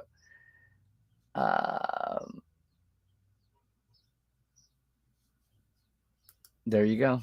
Well, to be honest, Tobias, TNG didn't settle into anything consistently. I know, Measure the Man, but it didn't settle consistently in until season 3 and halfway through in Michael's year, getting on top of it. Now I know where the chat is. Gesundheit. Thank you, Faith. I'm way behind, in other words. Prodigy is going wide now. We'll have more reaction. Yeah, and I'll check Prodigy next week and we'll see what's going on. Yes, I had a good, you heard me talk, JR, about getting to talk to Dan there, and Aaron Walke and Ben Hebon. And what did he say to you? I'm hoping to have him on one of our platforms here. At least the Portales are having an open house for Portal 47. Hey, Clayton, you walked away from Trek after JJ Movie 1 because it annoyed me so much. I understand. I hear you. I kept a second eye on it through New Trek, and I thought it was better, than I just stay away from it. Now, see, when you say New Trek, are you meaning everything? Are you, because this is a topic. Lower Decks is not Prodigy, and that's not Picard, and that's not Discovery, and Strange New Worlds is not going to be like any of them. But there you go. Thanks for being here, though. Thanks for not shutting things down, and thanks for I had the believe you, or believe me, I guess. Believe me, many of us in the industry were annoyed at season 1. It was kind of a sad annoyance because it felt inevitable, the way the blocks were stacked right then. Split studio. Some fans in the mix, but they weren't calling the shots at the top of the heap. And eventually I was thankful for the fans who were in the Supreme Court, actually Alex and Bob, for having it be an alternate universe after all. Can you imagine if 09 had happened, but it was just a retelling. It was just a rebooting of everything. Prime. Kirk's dad didn't live, and he was a brat when he grew up, and yada yada, and Vulcan was destroyed. Yeah. Daniel, you got around to checking out the Trek Files. Oh, cool. You find it quite informative, entertaining, and eye-opening. Well, that's high praise. Thank you, sir. Thank you. Glad you were enjoying it. John wanted a bite-sized podcast. And I'm glad, because it shows the world that I can get on and off in 20 minutes. But I'm glad you're enjoying it. Yay. Spread the word. Spread the word. It's a rewatch of the Trek Files, or a re-listen of the Trek Files. Are you always getting the papers? Are you always getting the documents? And I hope so. What do we have here? Oh, by the way. Oh, that's what we just had. Hello, large unidentified reptile again. LUR. Oh, where everyone says new who. Yeah. Okay, so you're allowed then? You're playing your Doctor Who card? Okay. Hey, Zahir, it's good to see you, sir. I feel like time will really tell. You're rewatching DS9 season 1 through, which you originally hated, but now you like them. Well, the first season they were definitely trying to find their tone and figure out things. Definitely. And then season 2, they had the Dominion long-range startup plan. And then by 3, they were off and running. And then they got thrown the bone of Worf. The bane of the bone of Worf, as it were. But see, that's a lot of distance. Let's see. Well, hey, Galen. This is what I think. But then I'm kind of now making a living off of it, or trying to make a living off of this. But you have to be able to differentiate. Yeah. Did I just mess that up? Boom. There we go. I think that's what most people are like you. I think most people are like you, Gay. For one thing, you have to be able to talk. And then if you're going to critique something, you can critique it. We just don't need any critique haters. That's where it gets crazy. I've got this term I've evolved the last year, bar buddies. Everybody's always had their little friendly local debates. It's when we gave our lives up to the algorithm of Facebook that things got, and we didn't realize what was happening. Now we do. Now we're fighting back. We're reclaiming our sanity. But as long as it was face-to-face conversation, if somebody was the asshole in your group, you either got rid of him or you went, well, he's our asshole, because he was a living, breathing person. And maybe the rest of the time he fixed your car. Or maybe the rest of the time she always brought the snacks, But it was alive. It was a human exchange. It was a human relationship. Yeah, see, this is what I'm saying, Dave. The bar is set really high with Strange New Worlds following Disco LD Purdue. But if the base fandom takes a breather and judges on its own, it'll be successful. Varying opinions are normal and expected. But the vile echo chamber of social media is crazy. I'm just going to say that I think part of that vileness was set in motion.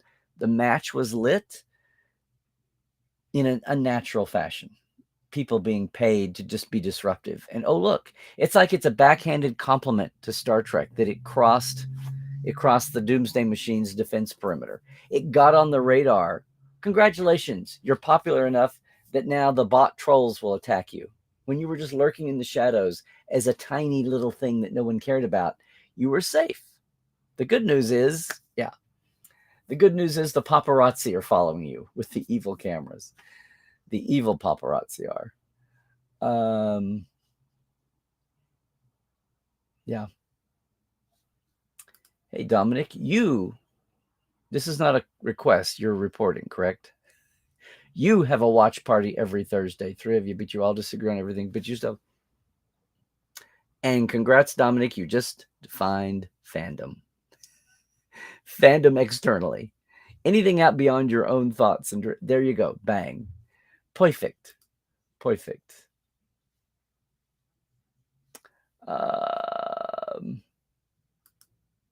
Well, Dave, Paramount needs to hire you. This is the time when there is a Trek for you. There's enough variety to latch on to. If you like it, watch it. If not, there's another one.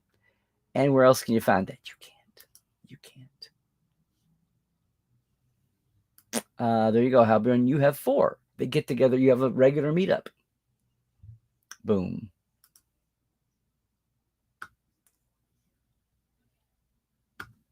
Totally fine to say, Clayton. We can cross streams a little bit. That Russell T. Davies, if I got that right, revives the corpse. Had it really gotten that bad, the writing? I know it isn't Trek, but you had to say it. Totally fine. There you go, JR. PenguinCon was an interesting experience. You like the size and the breakout rooms. You mean panel rooms, right? But it's okay. You can call them breakout rooms. You can be all corporate or techie. Maybe that's tech conference talk too. Faith. Okay, I'm the only one that doesn't know you. So if Yvette knows you, then there you go. What did I ask? You enjoy taking part in the live chats during podcasts like this? Starfleet Boy, Text Trek, Trek on the Tube. Fun to talk about all things Trek with all you guys. There you go. Let's see.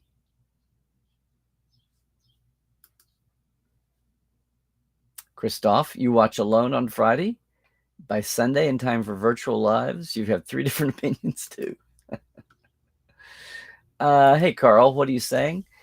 No surprise about the new Trek series, but you do recall at a Star Trek club booth promoting the movie Star Trek Into Darkness, a fan came up and stated that the 2009 movie inspired him to go watch TOS. And that's exactly. You never know. You never know where people are going to come from. I love telling that story about the fan at the famous Starfleet Intelligence blog panel at Phoenix a few years back, where the fan very delicately said they'd come in through the JJ movies and then gone back and watched every single legacy show, original, Next Gen, DS9, Voyager, Enterprise, and came to the conclusion that the JJ movies that brought them in were crap. And could see why old-time fans were upset. But, everyone has their own journey. Everyone's got their own life and shaped by their own life. Well, Willie, what can I say? I think you know the answer, because it's Hollywood and merchandise and the definitions of staking out your own turf. I think it's less than 25% even.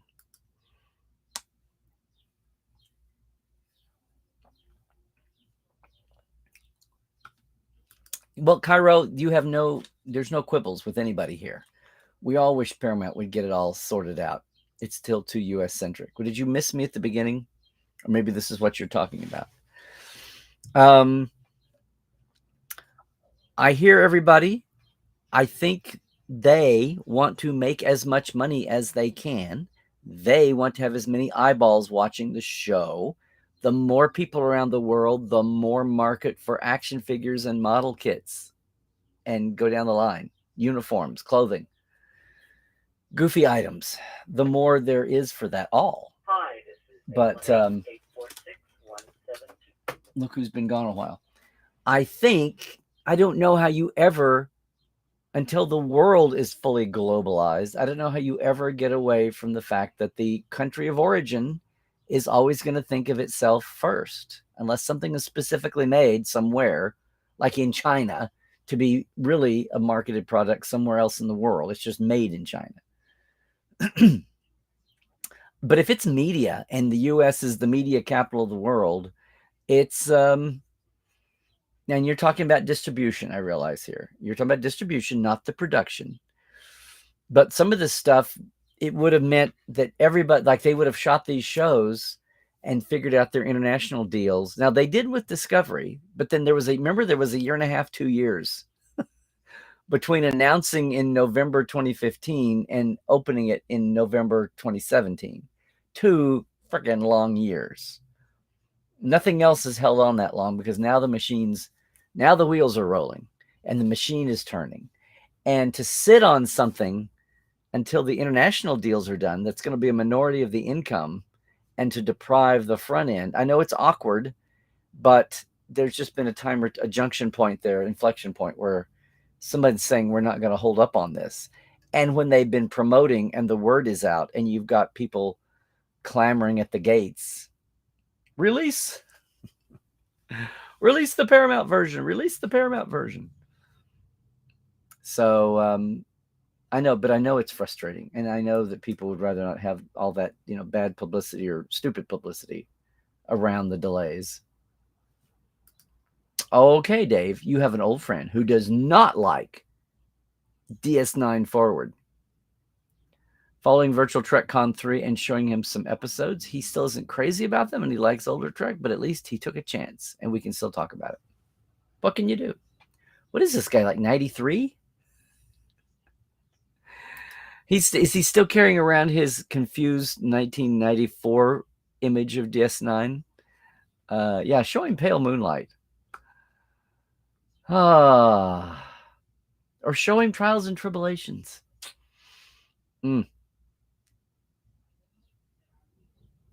Okay. Those fancy parrot birds fly when and wherever they want, apparently. Yeah. Oh, I thought it was the end of the chat. So basically, they're drinking the Trek Aid. Okay, Nathaniel, the person that you interact with most about Trek is your teenage son. That's awesome. I am very much trying to keep fresh on generational viewpoints, even beyond Cadet Alice. You watch Thursday mornings. He watched Thursday nights. He's enjoying the current Picard slightly more than you, which is not saying much. However, you get the sense that more of his friends are paying attention. Indeed, he was the only kid in his class who laughed at his astronomy teacher's joke about Shatner going into space. What do you mean by that? You mean he laughed because he was with it and aware, or he laughed because he thought it was funny and nobody else in the class thought it was funny? They were serious about it. So now I'm confused there. Started the chat. Oh my.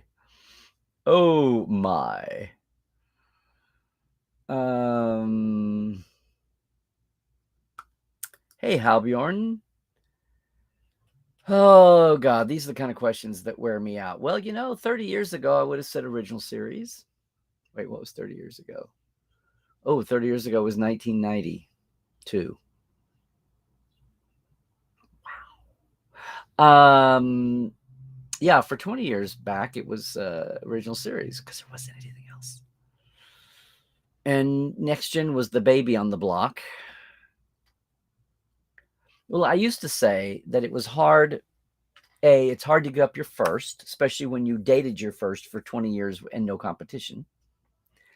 Or I shouldn't say 20 years, more like 10 or 12 years. But then I enjoy the Next Generation is what brought me to LA and Hollywood and getting to do the Next Generation companion book. And as the years have gone by, DS9's cast and depth of writing is amazing. So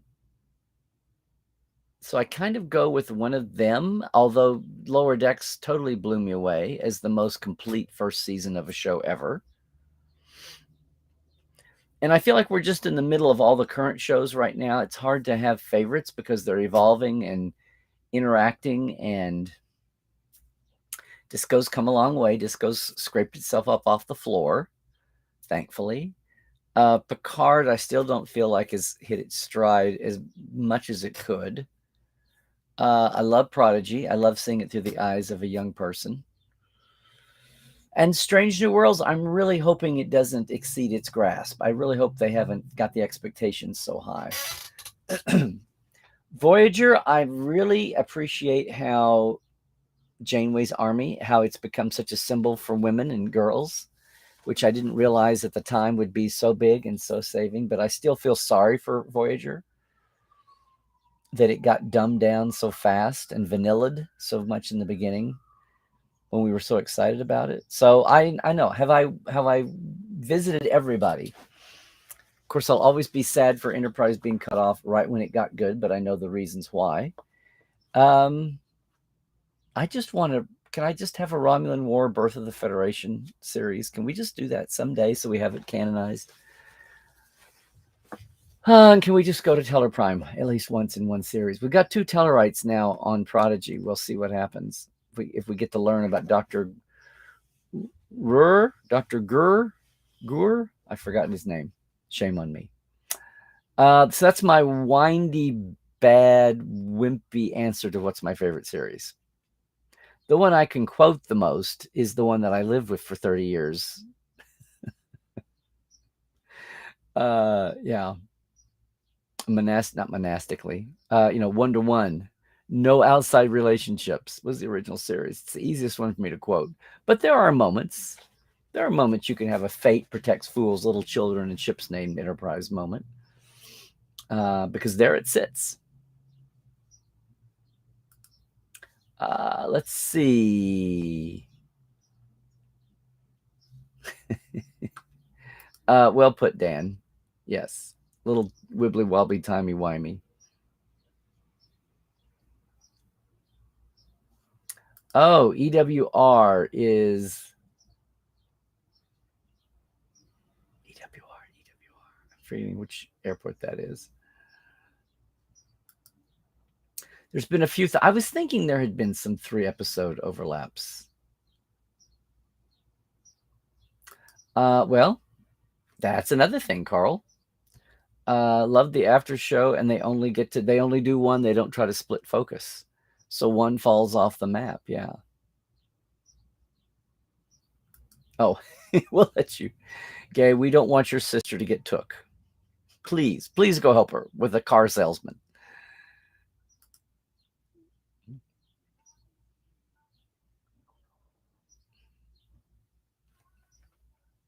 This is what I'm saying, Clayton. Exactly. They ladle on. Do you want a second topping on that Trek movie? Yeah.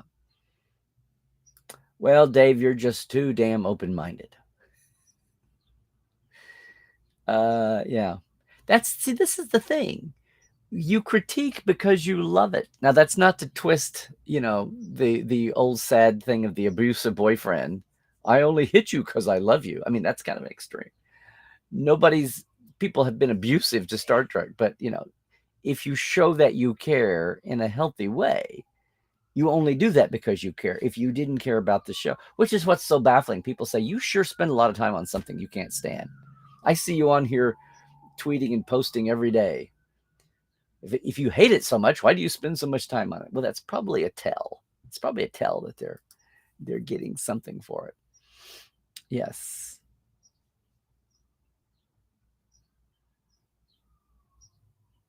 Everybody's with you there, Dave. It looks like. This is true. They're going to do, after the experience of the DS9 HD, they're going to do some for the documentary. Of course, that's a drop in the bucket to the 76, 72 hours. Oh, hey. 57 Pool trying Twitch for the first time. Yeah. Hi, Twitchers. I'm not ignoring you.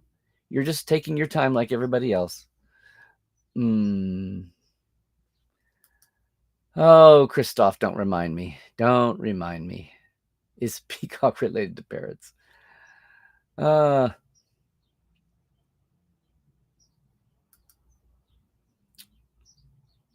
Speaking of Tobias, Trek has elicited the most emotion from you this past year, the most humans. Well, there you go.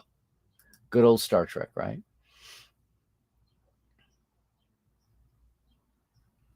Subscriber churn. Yeah. What I meant was, I was thinking about that in the big picture. What I was thinking of is specifically people who watch, turn off, then watch, come on and watch and come back. Not just generic after a series ends, but then do they come back? A series, I'm talking about a season. Yeah. Yep. Hello, Sophia. Sophia from Portugal, everybody. Were there many or any international fans at the recent cons? There were. Our own Cairo here is at Chicago. Penguicon was there were Canadians at Penguicon, but that's because Windsor's right across the bridge from Detroit, and Southfield is in the south suburbs. So 15 minutes from the airport. So, I mean, technically there were international fans at Little Penguicon, but they were Canadian. But yeah, there were some internationals. I don't know, Cairo, you would know who else, and maybe you've already chimed in. Maybe you've already chimed in. Hi, Faith. You don't think they're shooting themselves in the foot by overlapping shows? Well,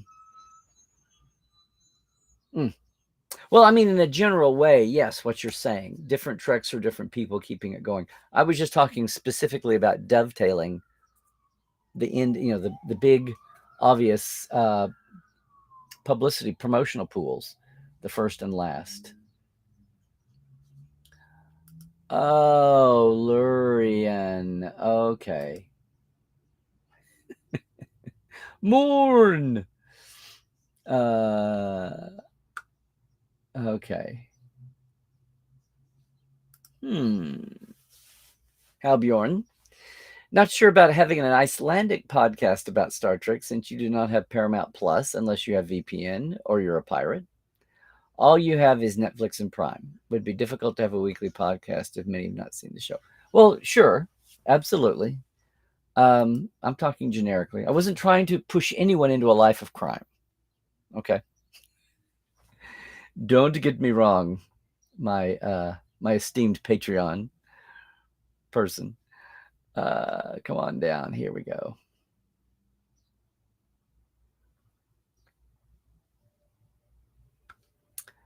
Well, Clayton, this is it's been a long road getting from there to here, huh? Rise and fall and rise since you were born in September 63. So watching all the Trek affect all the fans and versus has been a stranger. What was your first to watch? Did you watch original and reruns then? I'm guessing maybe. Oh, excuse me. Hey, everybody. Hey, Adam. Missed the notification, but hey, hope everything's all right. Melanie, more Trek, more endorphins. Yes, and that's not just technobabble for Dr. Crusher.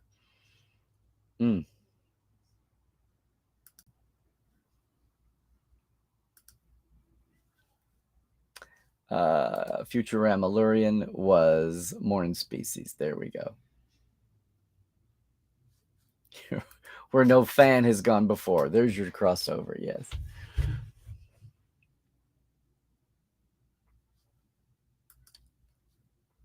So you're watching on YouTube normally, yes, but you can't do anything on another app on the phone, and you can on this app. There you go. They've all got their weird and lure on Futurama. There we go. Hello, nitpicking Brian. Glad you could join us. Speaking of folks with a podcast, there was a 3-episode overlap between Disco and Picard, and there will be a 1-episode. Okay, that's why I still think that. Where are we? Where can I do this? Hello. I still think this is bad enough, but I still think, I guess what I'm trying to say is I really thought the end of Disco was harmed by three.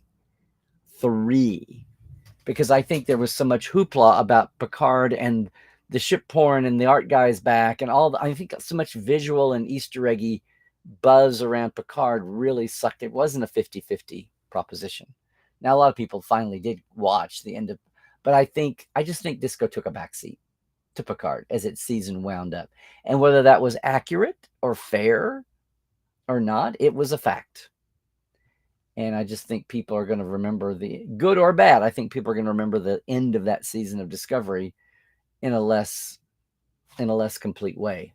Anyone who watched it at the time. Now, as with everything, the minute you get away from it, and it's just whoever's watching their feed, their queue, it'll be what it is. Nathaniel, it's myopic that Paramount insists that remasterings of DS9 Voyager must be profitable on their own. Discovery can't be as attractive in bringing new people in when it's the only watchable series with a minority and female lead. Trek has legacies in representation that should be accessible and subsequently help sell the franchise. Sounds good to me, Nathaniel.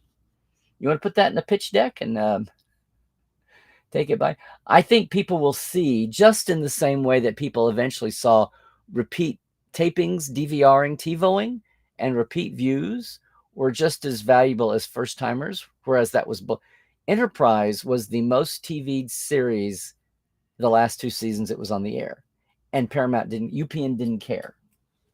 That's a valuable commodity. They didn't have the bandwidth to figure out how important that was and could be. Now we measure it. Now it's a measured data point and factors into the whole thing. Is this a successful series? But just the same way that basic demographics weren't considered in the raw numbers of the original Trek, every generation there's something new that Trek is sitting right in the crosshairs of that the suits don't get and the world at large doesn't understand yet. And within a few years, people go, oh, I could have had an original series in 1971.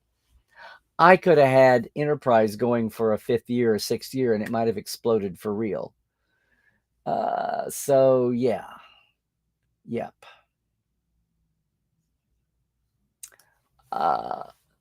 So LUR, everyone is talking about everyone's contemplating who you might be, and now you actually speak up for yourself. Very late. You're watching decently late. Your first time watching one of these streams live, so I've got to see. Oh, cool. So you saw me on YouTube first, and now you're trying to watch the live? Oh my God, the funnel works, as we say on the entrepreneur side. Well, I'm glad to have you here. So you got here late. We have a great community. That's part of the thing of being live and having to be interactive. So glad you're here. And I hope you enjoy. Let me know which videos you like the most. I never have any video feedback aside from just looking at raw numbers. And when you've only got 1,500 subscribers, there's obviously something wrong with you. So why would a YouTuber only want to come watch some idiot with only 1,500 subscribers? Mm-hmm. Oh, and this is the one that I didn't make it to. No, that's not it. This is another one. Well, Cairo, if there ain't flyers in the elevator, then it's not a room party.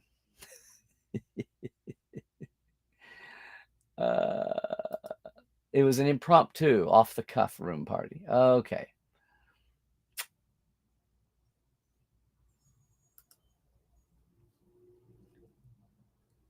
Lest they become what you call the con from hell. Yeah, the con of wrath.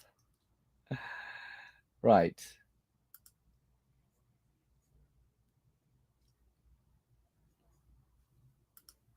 On Mission Log After Dark? Is Mission Log... I'm trying to remember. What was Mission Log After Dark? Not Mission... I've been on Mission Log Live, Dominic, to talk about Voyager Season 1.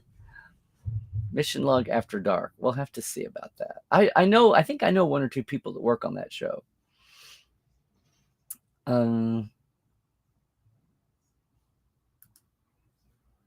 Oh, Stephen, going to Vegas this year, going to Trekland for the first time. Never done the set tours before. It's worth going. It's awesome. It's an experience. They have different guest weekends during the year. You certainly should. Vegas, for good or bad, will be at Bally's, so it'll be a whole new. It'll totally shake up the Vegas experience and get us out of our comfort zone, which is what people enjoy. So no masquerade bar unless there's an expedition over some night. If it's even open, it might not even be open. Who knows? That's the mystery. That's why they're changing hotels, because of the changes at the Rio. But that's a thing to consider. Do you want to be at Bally's for the first STLV there and know what it was like if it never goes back, or if it was the first year and it stays? Or do you want to take a break and maybe see what it's like the next year when it resettles at the Rio or whatever happens in 2023, and get your time into Ticonderoga sometime this year? It's not an easy decision if that's your choice you're making. Hey, Yvette. Well, yeah. Love being in New York City. Big, medium, and little cons all year long. Well, we had those in SoCal too. In fact, I missed going to a little con because I was at PenguinCon, and I hope to make Comic-Con, what they call it? San Diego Comic Fest, which sounds comic-y, but it was across the old school small hotel. Hotel cons, hotel fandom, hotel condom. Oops, wait, that's something else. Yeah. But you're in a metropolitan area where you can do that. Hopefully, there is a TrekCon coming back to the greater NYC area in the next year or two that I'm pulling for, because the ones I attended were really well. They were growing, but they were really well done.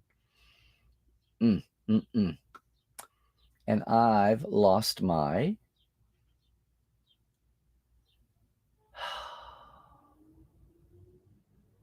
Good grief. It seems like things are picking up, everybody.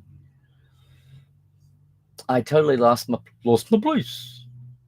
I've lost my place. Wow. How did I spin down? There we go.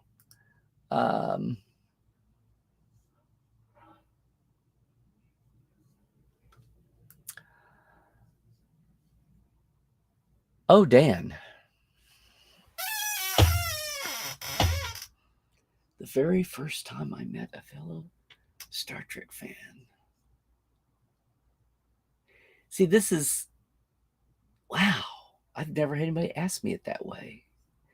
Because in school, I had a couple of buddies where Star Trek would kind of come up at times. See, I remember buying the making of on vacation in Colorado. And I don't remember sharing it outwardly, but I remember in high school when the tech manual came out, and I came back from the famous spring break when I bought one with my own money, and I took it to school, and Cliff and Mike and I said, look, see, I told you, the patches match the uniform shirt. Because they were like, oh, that doesn't make any difference. And I was like, no, the stars are on the gold and the little globe atoms are on the blue. So I had friends that had Trek tendencies.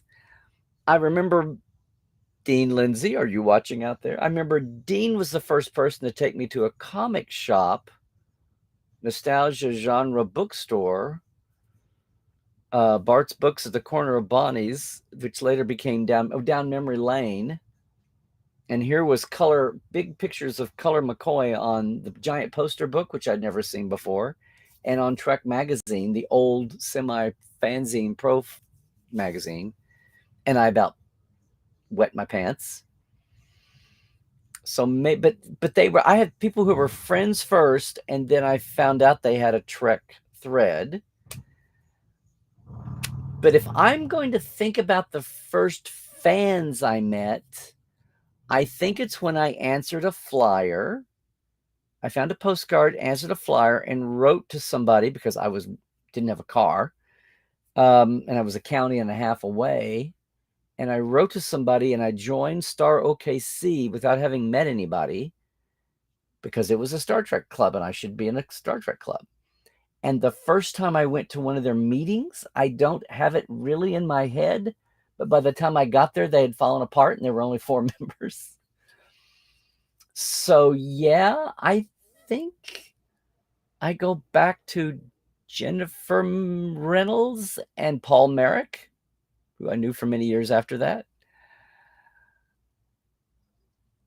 Wow, I've not thought in this way in ages. Thank you, Dan. You got me into a weird that was a okay. I think that's what it would have to be. And then I knew them kind of, but then I was going to college, and the second year I met people other ways who happened to be fans. Theater does that, journalism does that.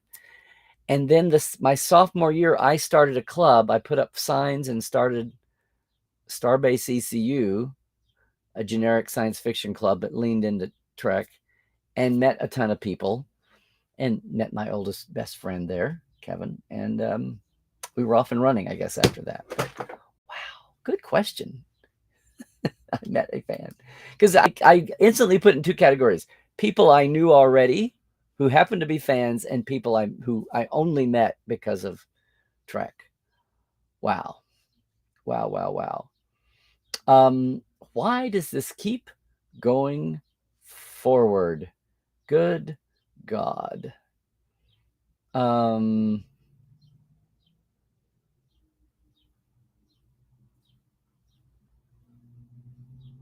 much of this? I'm going to make up some time, guys. I'm going to make up some time. How did we get? Oh, there we are. Good Lord. You need that Doomsday Machine model. The horrible Dearborn Civic Center that smelled that creation used to always use the Detroit area. Not a great place for the unwashed. Oh, it stunk, huh? More like 100 opinions than 100 fans. There you go. There you go. Gold tickets for STLV 2022 are sold out. Okay. There you go. When small cons would go to the hotels to get space, the hotel would hear Sci-Fi Con and think Comic-Con and then jack up their prices thinking 10,000 attendees would come.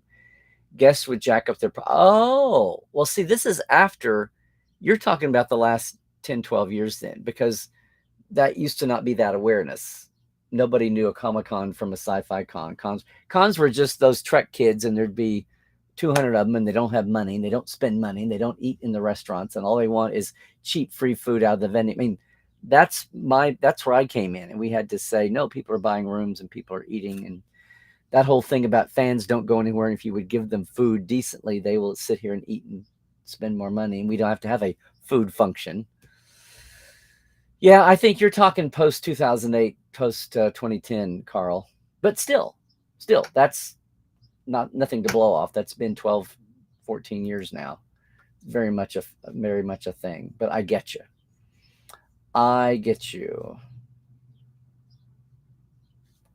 TAS will be celebrated by everybody but Larry Niven fans. Gazinti are not pink. Here you go. Did I hear this, Stephen? If you knew about the giant skeleton, he was surprised and said that was amazing. You will always, I think I heard you tell this story, but you will always have that. No one could ever take that away from you. See, isn't that a great feeling? And you did it from the floor. So see, isn't that awesome?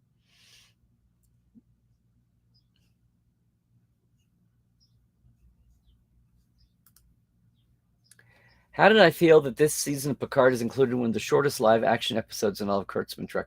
I thought one of the discoveries was really short, like 36 or 37. It was what it was.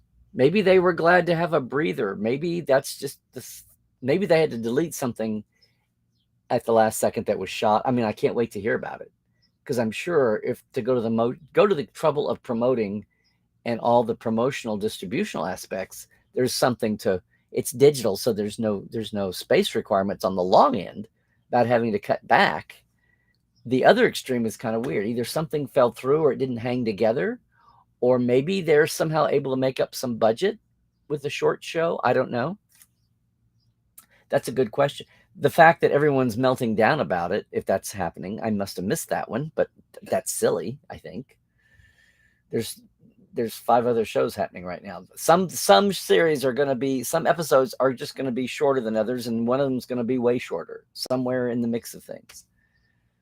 There are no lines. Yay, NPR. Yep. Brian, pretty risky. You're going out on a limb here. You predict SNW will not bomb. The end of the chat is waking up. Good point. Explode, but not bomb. And yet they were so close to being redeemed by Jimmy Diggs and Enterprise. Well, if they'd gotten a new season, maybe. That's kind of a big, define close.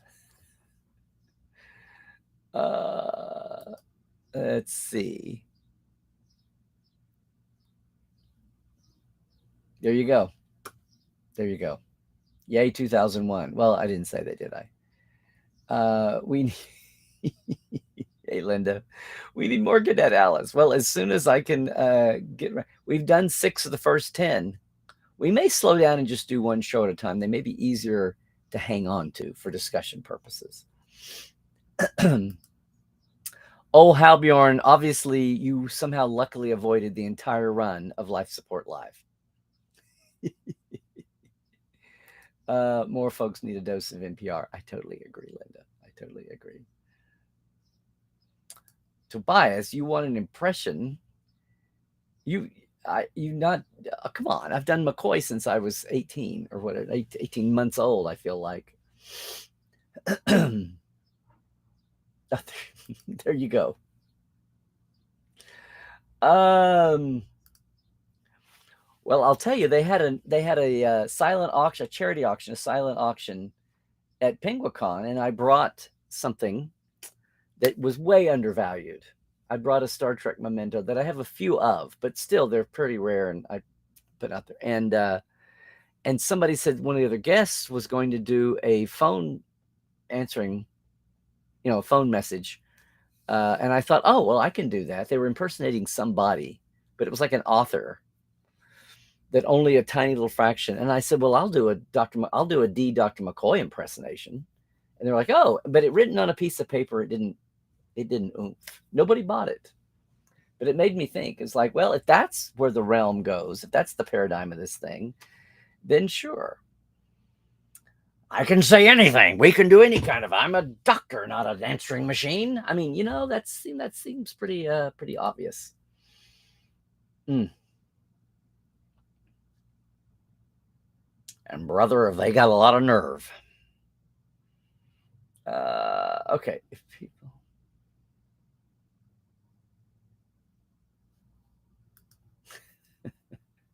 Well, Cairo, welcome to Politics 101. This is often the way it is.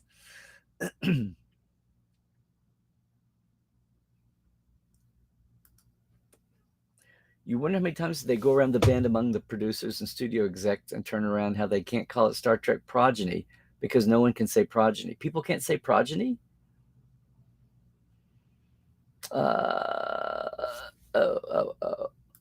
Oh, Halbjorn. Well, you'll be happy to know, Halbjorn, that all the episodes are archived in video.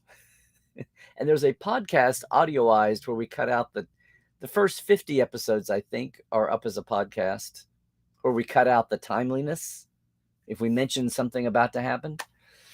But the entire video stream is still up on my Facebook and YouTube archive. So that's really when I started multi-streaming, was when thank you, Life Support Live. And multi-streaming to YouTube. Singing was part of the drinking game. Yeah, the Life Support Live drinking game. Has Alice from Shore Leave actually started attending Starfleet Academy? There was an Alice in Shore Leave? No, my granddaughter is Cadet Alice. But now I'm trying to remember Alice. I know the Alices from iMud. Oh, Michael, your local con is in conjunction. It's July 4th weekend, General SF, and you do 4 to 7 panels. Michael, do you not know about Starbase Indy, which is over Thanksgiving week, not Thursday, but Friday, Saturday, Sunday? And there might be some news on that front, Michael. Didn't we meet at Starbase Indy, Michael? If not, whatever. Okay. Your dissing of TNG stopped when No One Has Gone Before. That episode blew you away at the time. Yeah, that would do it. Let's hop some galaxies. Yes. Also about blew the mind of everybody in post-production. That's when they hired 2 teams because Rob Legato could not do all those effects himself. Dan, do I still think there's... I think there's hope for anything, especially when it's got a pedigree like that. I wonder if it just keeps getting, because if it's a mini series and all the attention keeps going to developing main series, all the time and energy in the room goes into the big series, and the little project never took off. I don't know. And not to say that about Short Trek. Short Trek's was desperately trying to figure out ideas and directors and writers and even composers. And now that they've got 5 shows up and going, they may not feel that need, although the format itself was wonderful. It's lab theater, basically.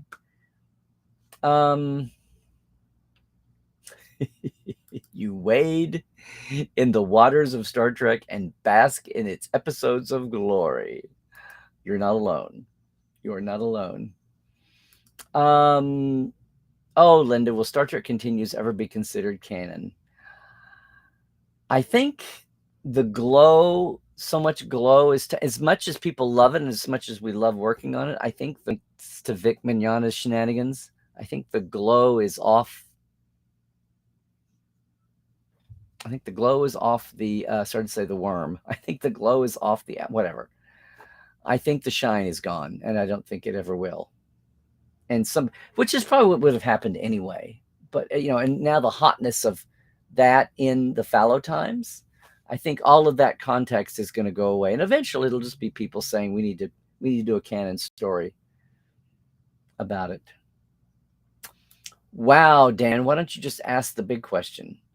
Elon and Twitter, any repercussions for Trek and Trekkies? Well, not right off, not on the nose, but we will see.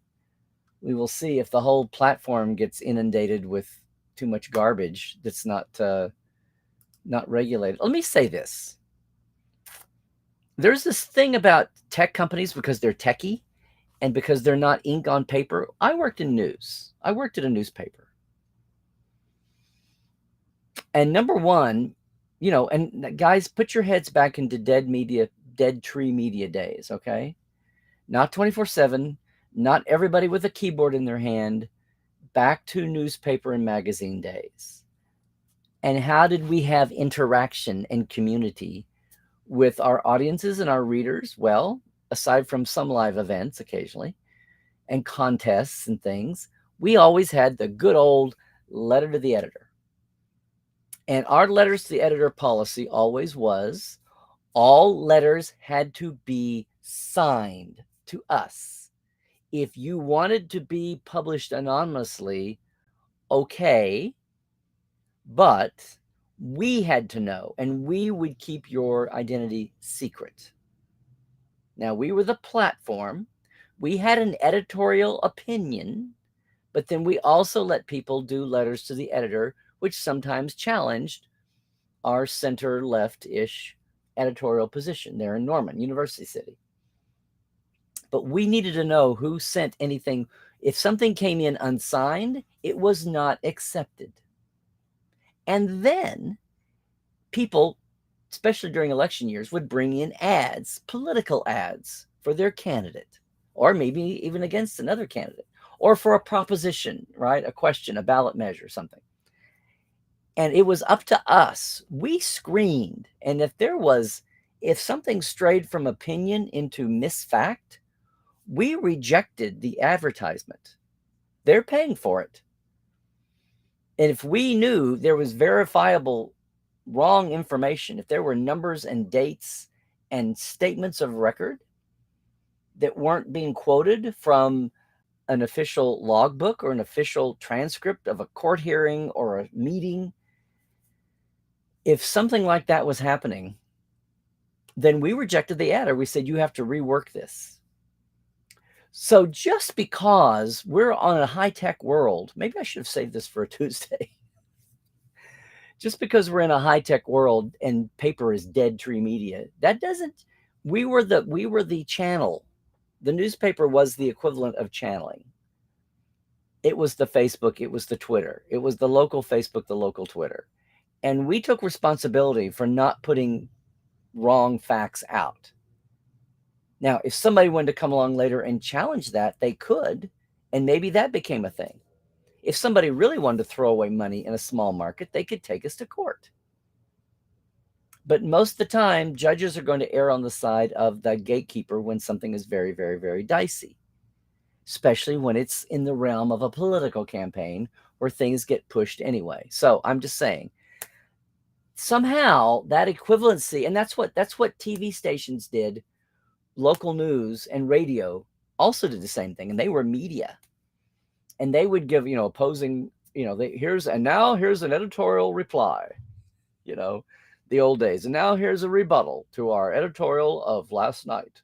And they'd have, Floyd R. Turbo was the Carson. I'm going to, and Monty Python has the letters to the editor, the letters. I wish to complain in the strongest possible terms about that last sketch you had. I mean, that's the old meme. But you were still the gatekeepers, like evil do. You were the editorially responsible for what you put in your pages, even if that was something from somebody else or paid for by somebody else or recorded by someone else. And if in your judgment, it pushed an envelope into incorrect facts, and then you could give the party a chance to change something or to edit it, or you could tell them your critique, not your critique like it was a review. You tell them your objections. Here's my notes, and here's why. And they could what happens then is that somebody runs off and starts their own paper, or even if that other paper is just mimeographed. When people get hot about something, you'd see people run off and do some high school paper is going to compete with a thing of print and paper. Anyway, my point here is the channel, sometimes the TV and radio station or the newspaper, would take responsibility for what they printed, because they could be sued later on by somebody and get caught in the middle. So this whole thing about all the media platforms not, it's like censoring free speech. It's like, no, that's never been what we had. You can stand on a street corner and say anything you want to. But even then, it better not be yelling fire in a crowded theater. Yelling theater in a crowded fire hall. So I'm just going to say that about that. So I have no idea what will happen with Twitter and Elon Musk, much less with Trek fandom. I hope nothing is too radically happens, but I have no idea. But this idea that you can't, it's your platform and you regulate it out of public responsibility, that is why we're in the mess we're in today, because people think they just say anything, and if you say it loud enough and put enough money behind it, well, it must be. We had the joke for years. Well, I saw it on TV. It must be true. And that was accidentally. That was stupid stuff. That was unintentional social ripples, much less an evil, mechanized conspiracy plot. So congratulations, Dan. You've got me going twice today. John Delancey was great. Oh, John. He's trying to take advantage of his hot time there back on Picard again. You're referring to Abrams' Trek, Disco, Picard, and all connected to Bad Robot and Kurtzman as new Trek. As I said, keep it on, didn't work for me. Yeah, except the movies aren't. Don't put lump the movies in with what Bad Robot's doing. They're not. I know Alex is the kingpin, but Alex was part of a committee that got overruled a lot on the movies. Well, I, for one, was born in TOS Season 1, and I can honestly say that I've enjoyed every season of Trek on every show, although some more than others. Sorry, Brian, I was doing the letter of complaint from Python. But then good.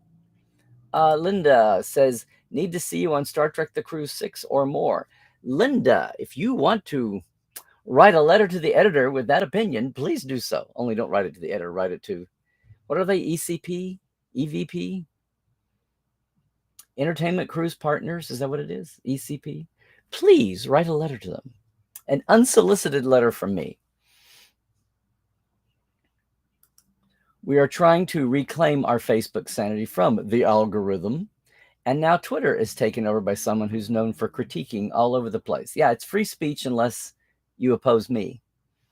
We'll see what happens. We'll see what happens. I think of Twitter as just a place you can pop off, short and sweet.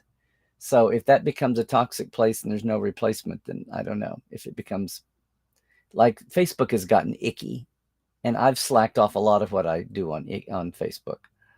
And even though Instagram is owned by Facebook, it doesn't feel near as icky. I think it's just because people are just now finding it. Oh, Dominic, you love the Trek Files. Oh, it's like the Oscars. Oh, well, you should tell John that. Except John, we've had some that pushed 30 minutes, and we did 2 or 3 years, and we had a couple, and I suddenly realized he was getting a little upset that we were pushing 30 minutes, and I was like, well, okay, he doesn't want to break the format. All those commuters that don't want to have to listen to more when they're on their way home, when it exactly fits their commute. Well, thank you. If we have that situation, Dominic, we just try to have a part 2 or have them come back and split the topic up. I know what you mean, and I appreciate that. Thank you. Thank you very much for that. In fact, I'm going to screen that right now and show John. Picard season 2 is definitely one of your favorite seasons of Trek ever. There we go. Any more? Wow, look at you guys. See, we don't have, I'm trying to build community for Trek Files, and it's really hard on the Facebook page. And I thought about Discord. So one of these days I'm going to say, I'm trying to build the community. See, this is the kind of feedback I don't really have a way. We've got the Facebook page, but yes, we do have some more. We're trying not to use them all up at once, Dominic. So we are finding more and more and more. Yes, thank you. And I'm glad you're enjoying. Yes, exactly. We'll see.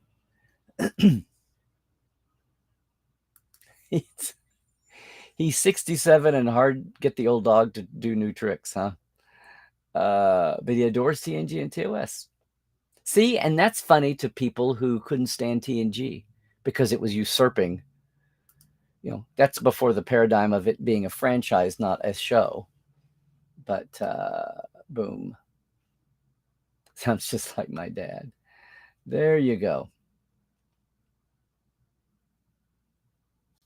Hey, Cairo. Yes, hashtag time for Teller Prime. You betcha.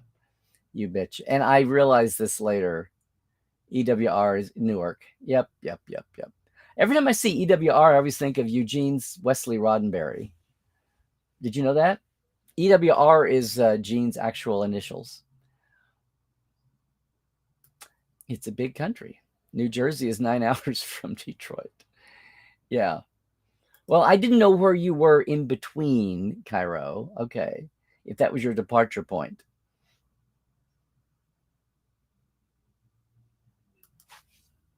There you go.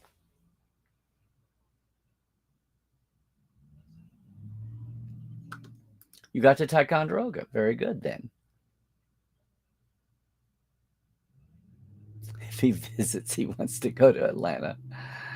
Yeah, well, we have all kinds of Europeans come that want to go to LA, San Fran, the Grand Canyon, Yosemite, and Yellowstone. You know, just a big circle tour. Okay, that's hard to do in a week. In distance to inform, yeah, endorphins is.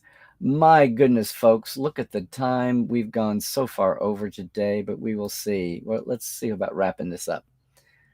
Your first Trek was TOS on the CBC and reruns, and the O Devil Starluck showed up, and then you found fandom. Boo. Okay. Not boo. Why did I say boo? Both shows were harmed by it, talking about the overlap, right? But especially Discovery. We could see it in our feedback from our podcast, and not just because we vanished for a while because of your move. Yeah, it definitely took away the oomph from the windup of just. Now, some people would say, "What are we?" So, who cares?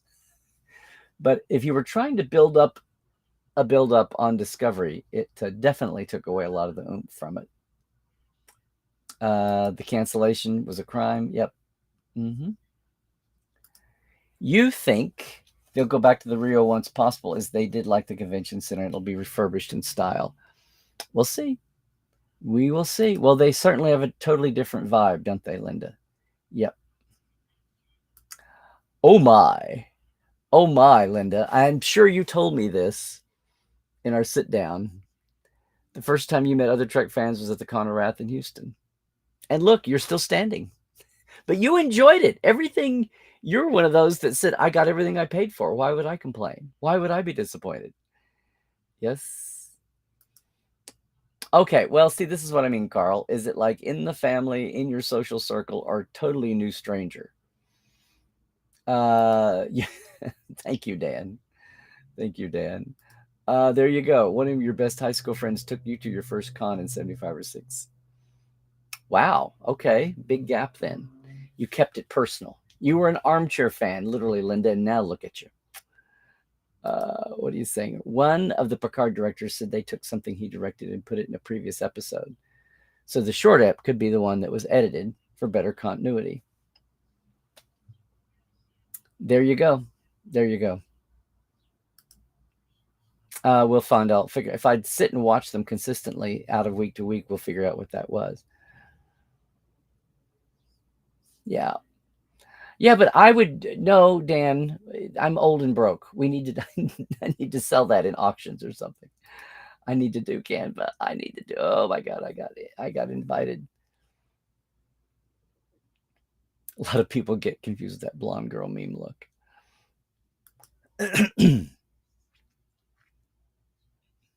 There you go. You don't recall Allison. Oh, Dan, sorry. I was thinking of crew people. You're yeah. Yeah, that Alice. Okay. Yeah. I have seen Shore.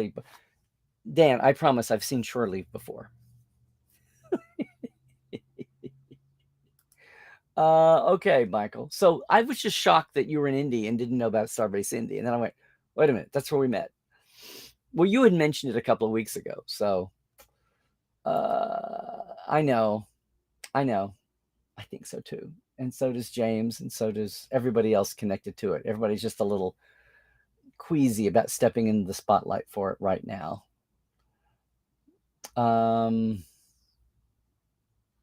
Well, there you go, Clayton. Like I said, it's just not gonna happen now. Sadly, it's like it's like Galaxy for different reasons. Galaxy Quest being tied up in legal knots. Yes. If social media could only be about talking to grandma or finding everybody in your high school class for reunions, that would be wonderful if that's where social media was all about. We will see you later on, JR. Actual into the chat now. Thank you. Good deal. Boom. There we go. Yay. If you noticed, we had an abbreviated. That was quite a chat you had there, kids. Thanks, everybody. That was quite a chat, and my throat continues to. We'll see what happens when I don't go to a con this weekend, if my throat continues to improve and get back. But I do want to thank everybody. It's been quite a Tuesday. Let me thank all of our TTLers, including our live wires once again. Thanks for doing that. If you want to see what it's all about and jump into our Patreon, simple to do that too. $5-10 a month. Patreon.com/Trekland Live. We're coming up at the end of the month now, so if you want to be in for next month and be on the list and my thank yous, now's the time to jump in. All right. Again, the Trek Files. We had a military turn with Gene getting a ride on the actual USS Enterprise. And my good friend and buddy, and you know him too, Dave Rossi, worked on the shows, rose from page to be a producer, and still is at Paramount. The only person from old school Star Trek still at work on the lot for Paramount in Parks and Rec, or Parks and Development. and R&D on parks, and he's our guest. He's been a great guest before. Otherwise, it's Larry Nemechek on Twitter. We'll see what happens to Twitter. Larry Nemechek's Trekland everywhere else on socials. Please like and subscribe on YouTube and spread the word if you can. Portal47.net. We are growing. We're in a spurt now. I'm going to call it the reopening spurt. The portales are flocking in. A lot of them are coming back off their pauses, and we're cranking up. The world is reopening. The Trek is going to keep coming. The conventions, again, we'll see what happens there. Thanks, everybody. Please stay healthy. We're in quarantine here because my wife's best friend's husband had someone at work test positive. So we're doing all the things. I'm going to put my mask on when we go back out until we can take our tests tomorrow. So please do all the things. We don't know what long COVID is going to look like in 10 or 15 or 20 years. That's what motivates me more than anything. And that's why I had my mask on throughout the airport, both of them, and all my flights. And probably 2/3 of the folks on the planes that I was on were still masking. Awful lot of food service workers the same way. So yeah, do all the things. And stay woke. If you see something that challenges you, before you exhume your energy with it, check out that they're a real person. And then if they are, and if they look legit, maybe. It can flop both ways. You can be blindsided with fake news, or you might get some news that no one ever told you. Tulsa race massacre. So this works both ways. Stay woke. And then trek well. Everybody, we'll see you.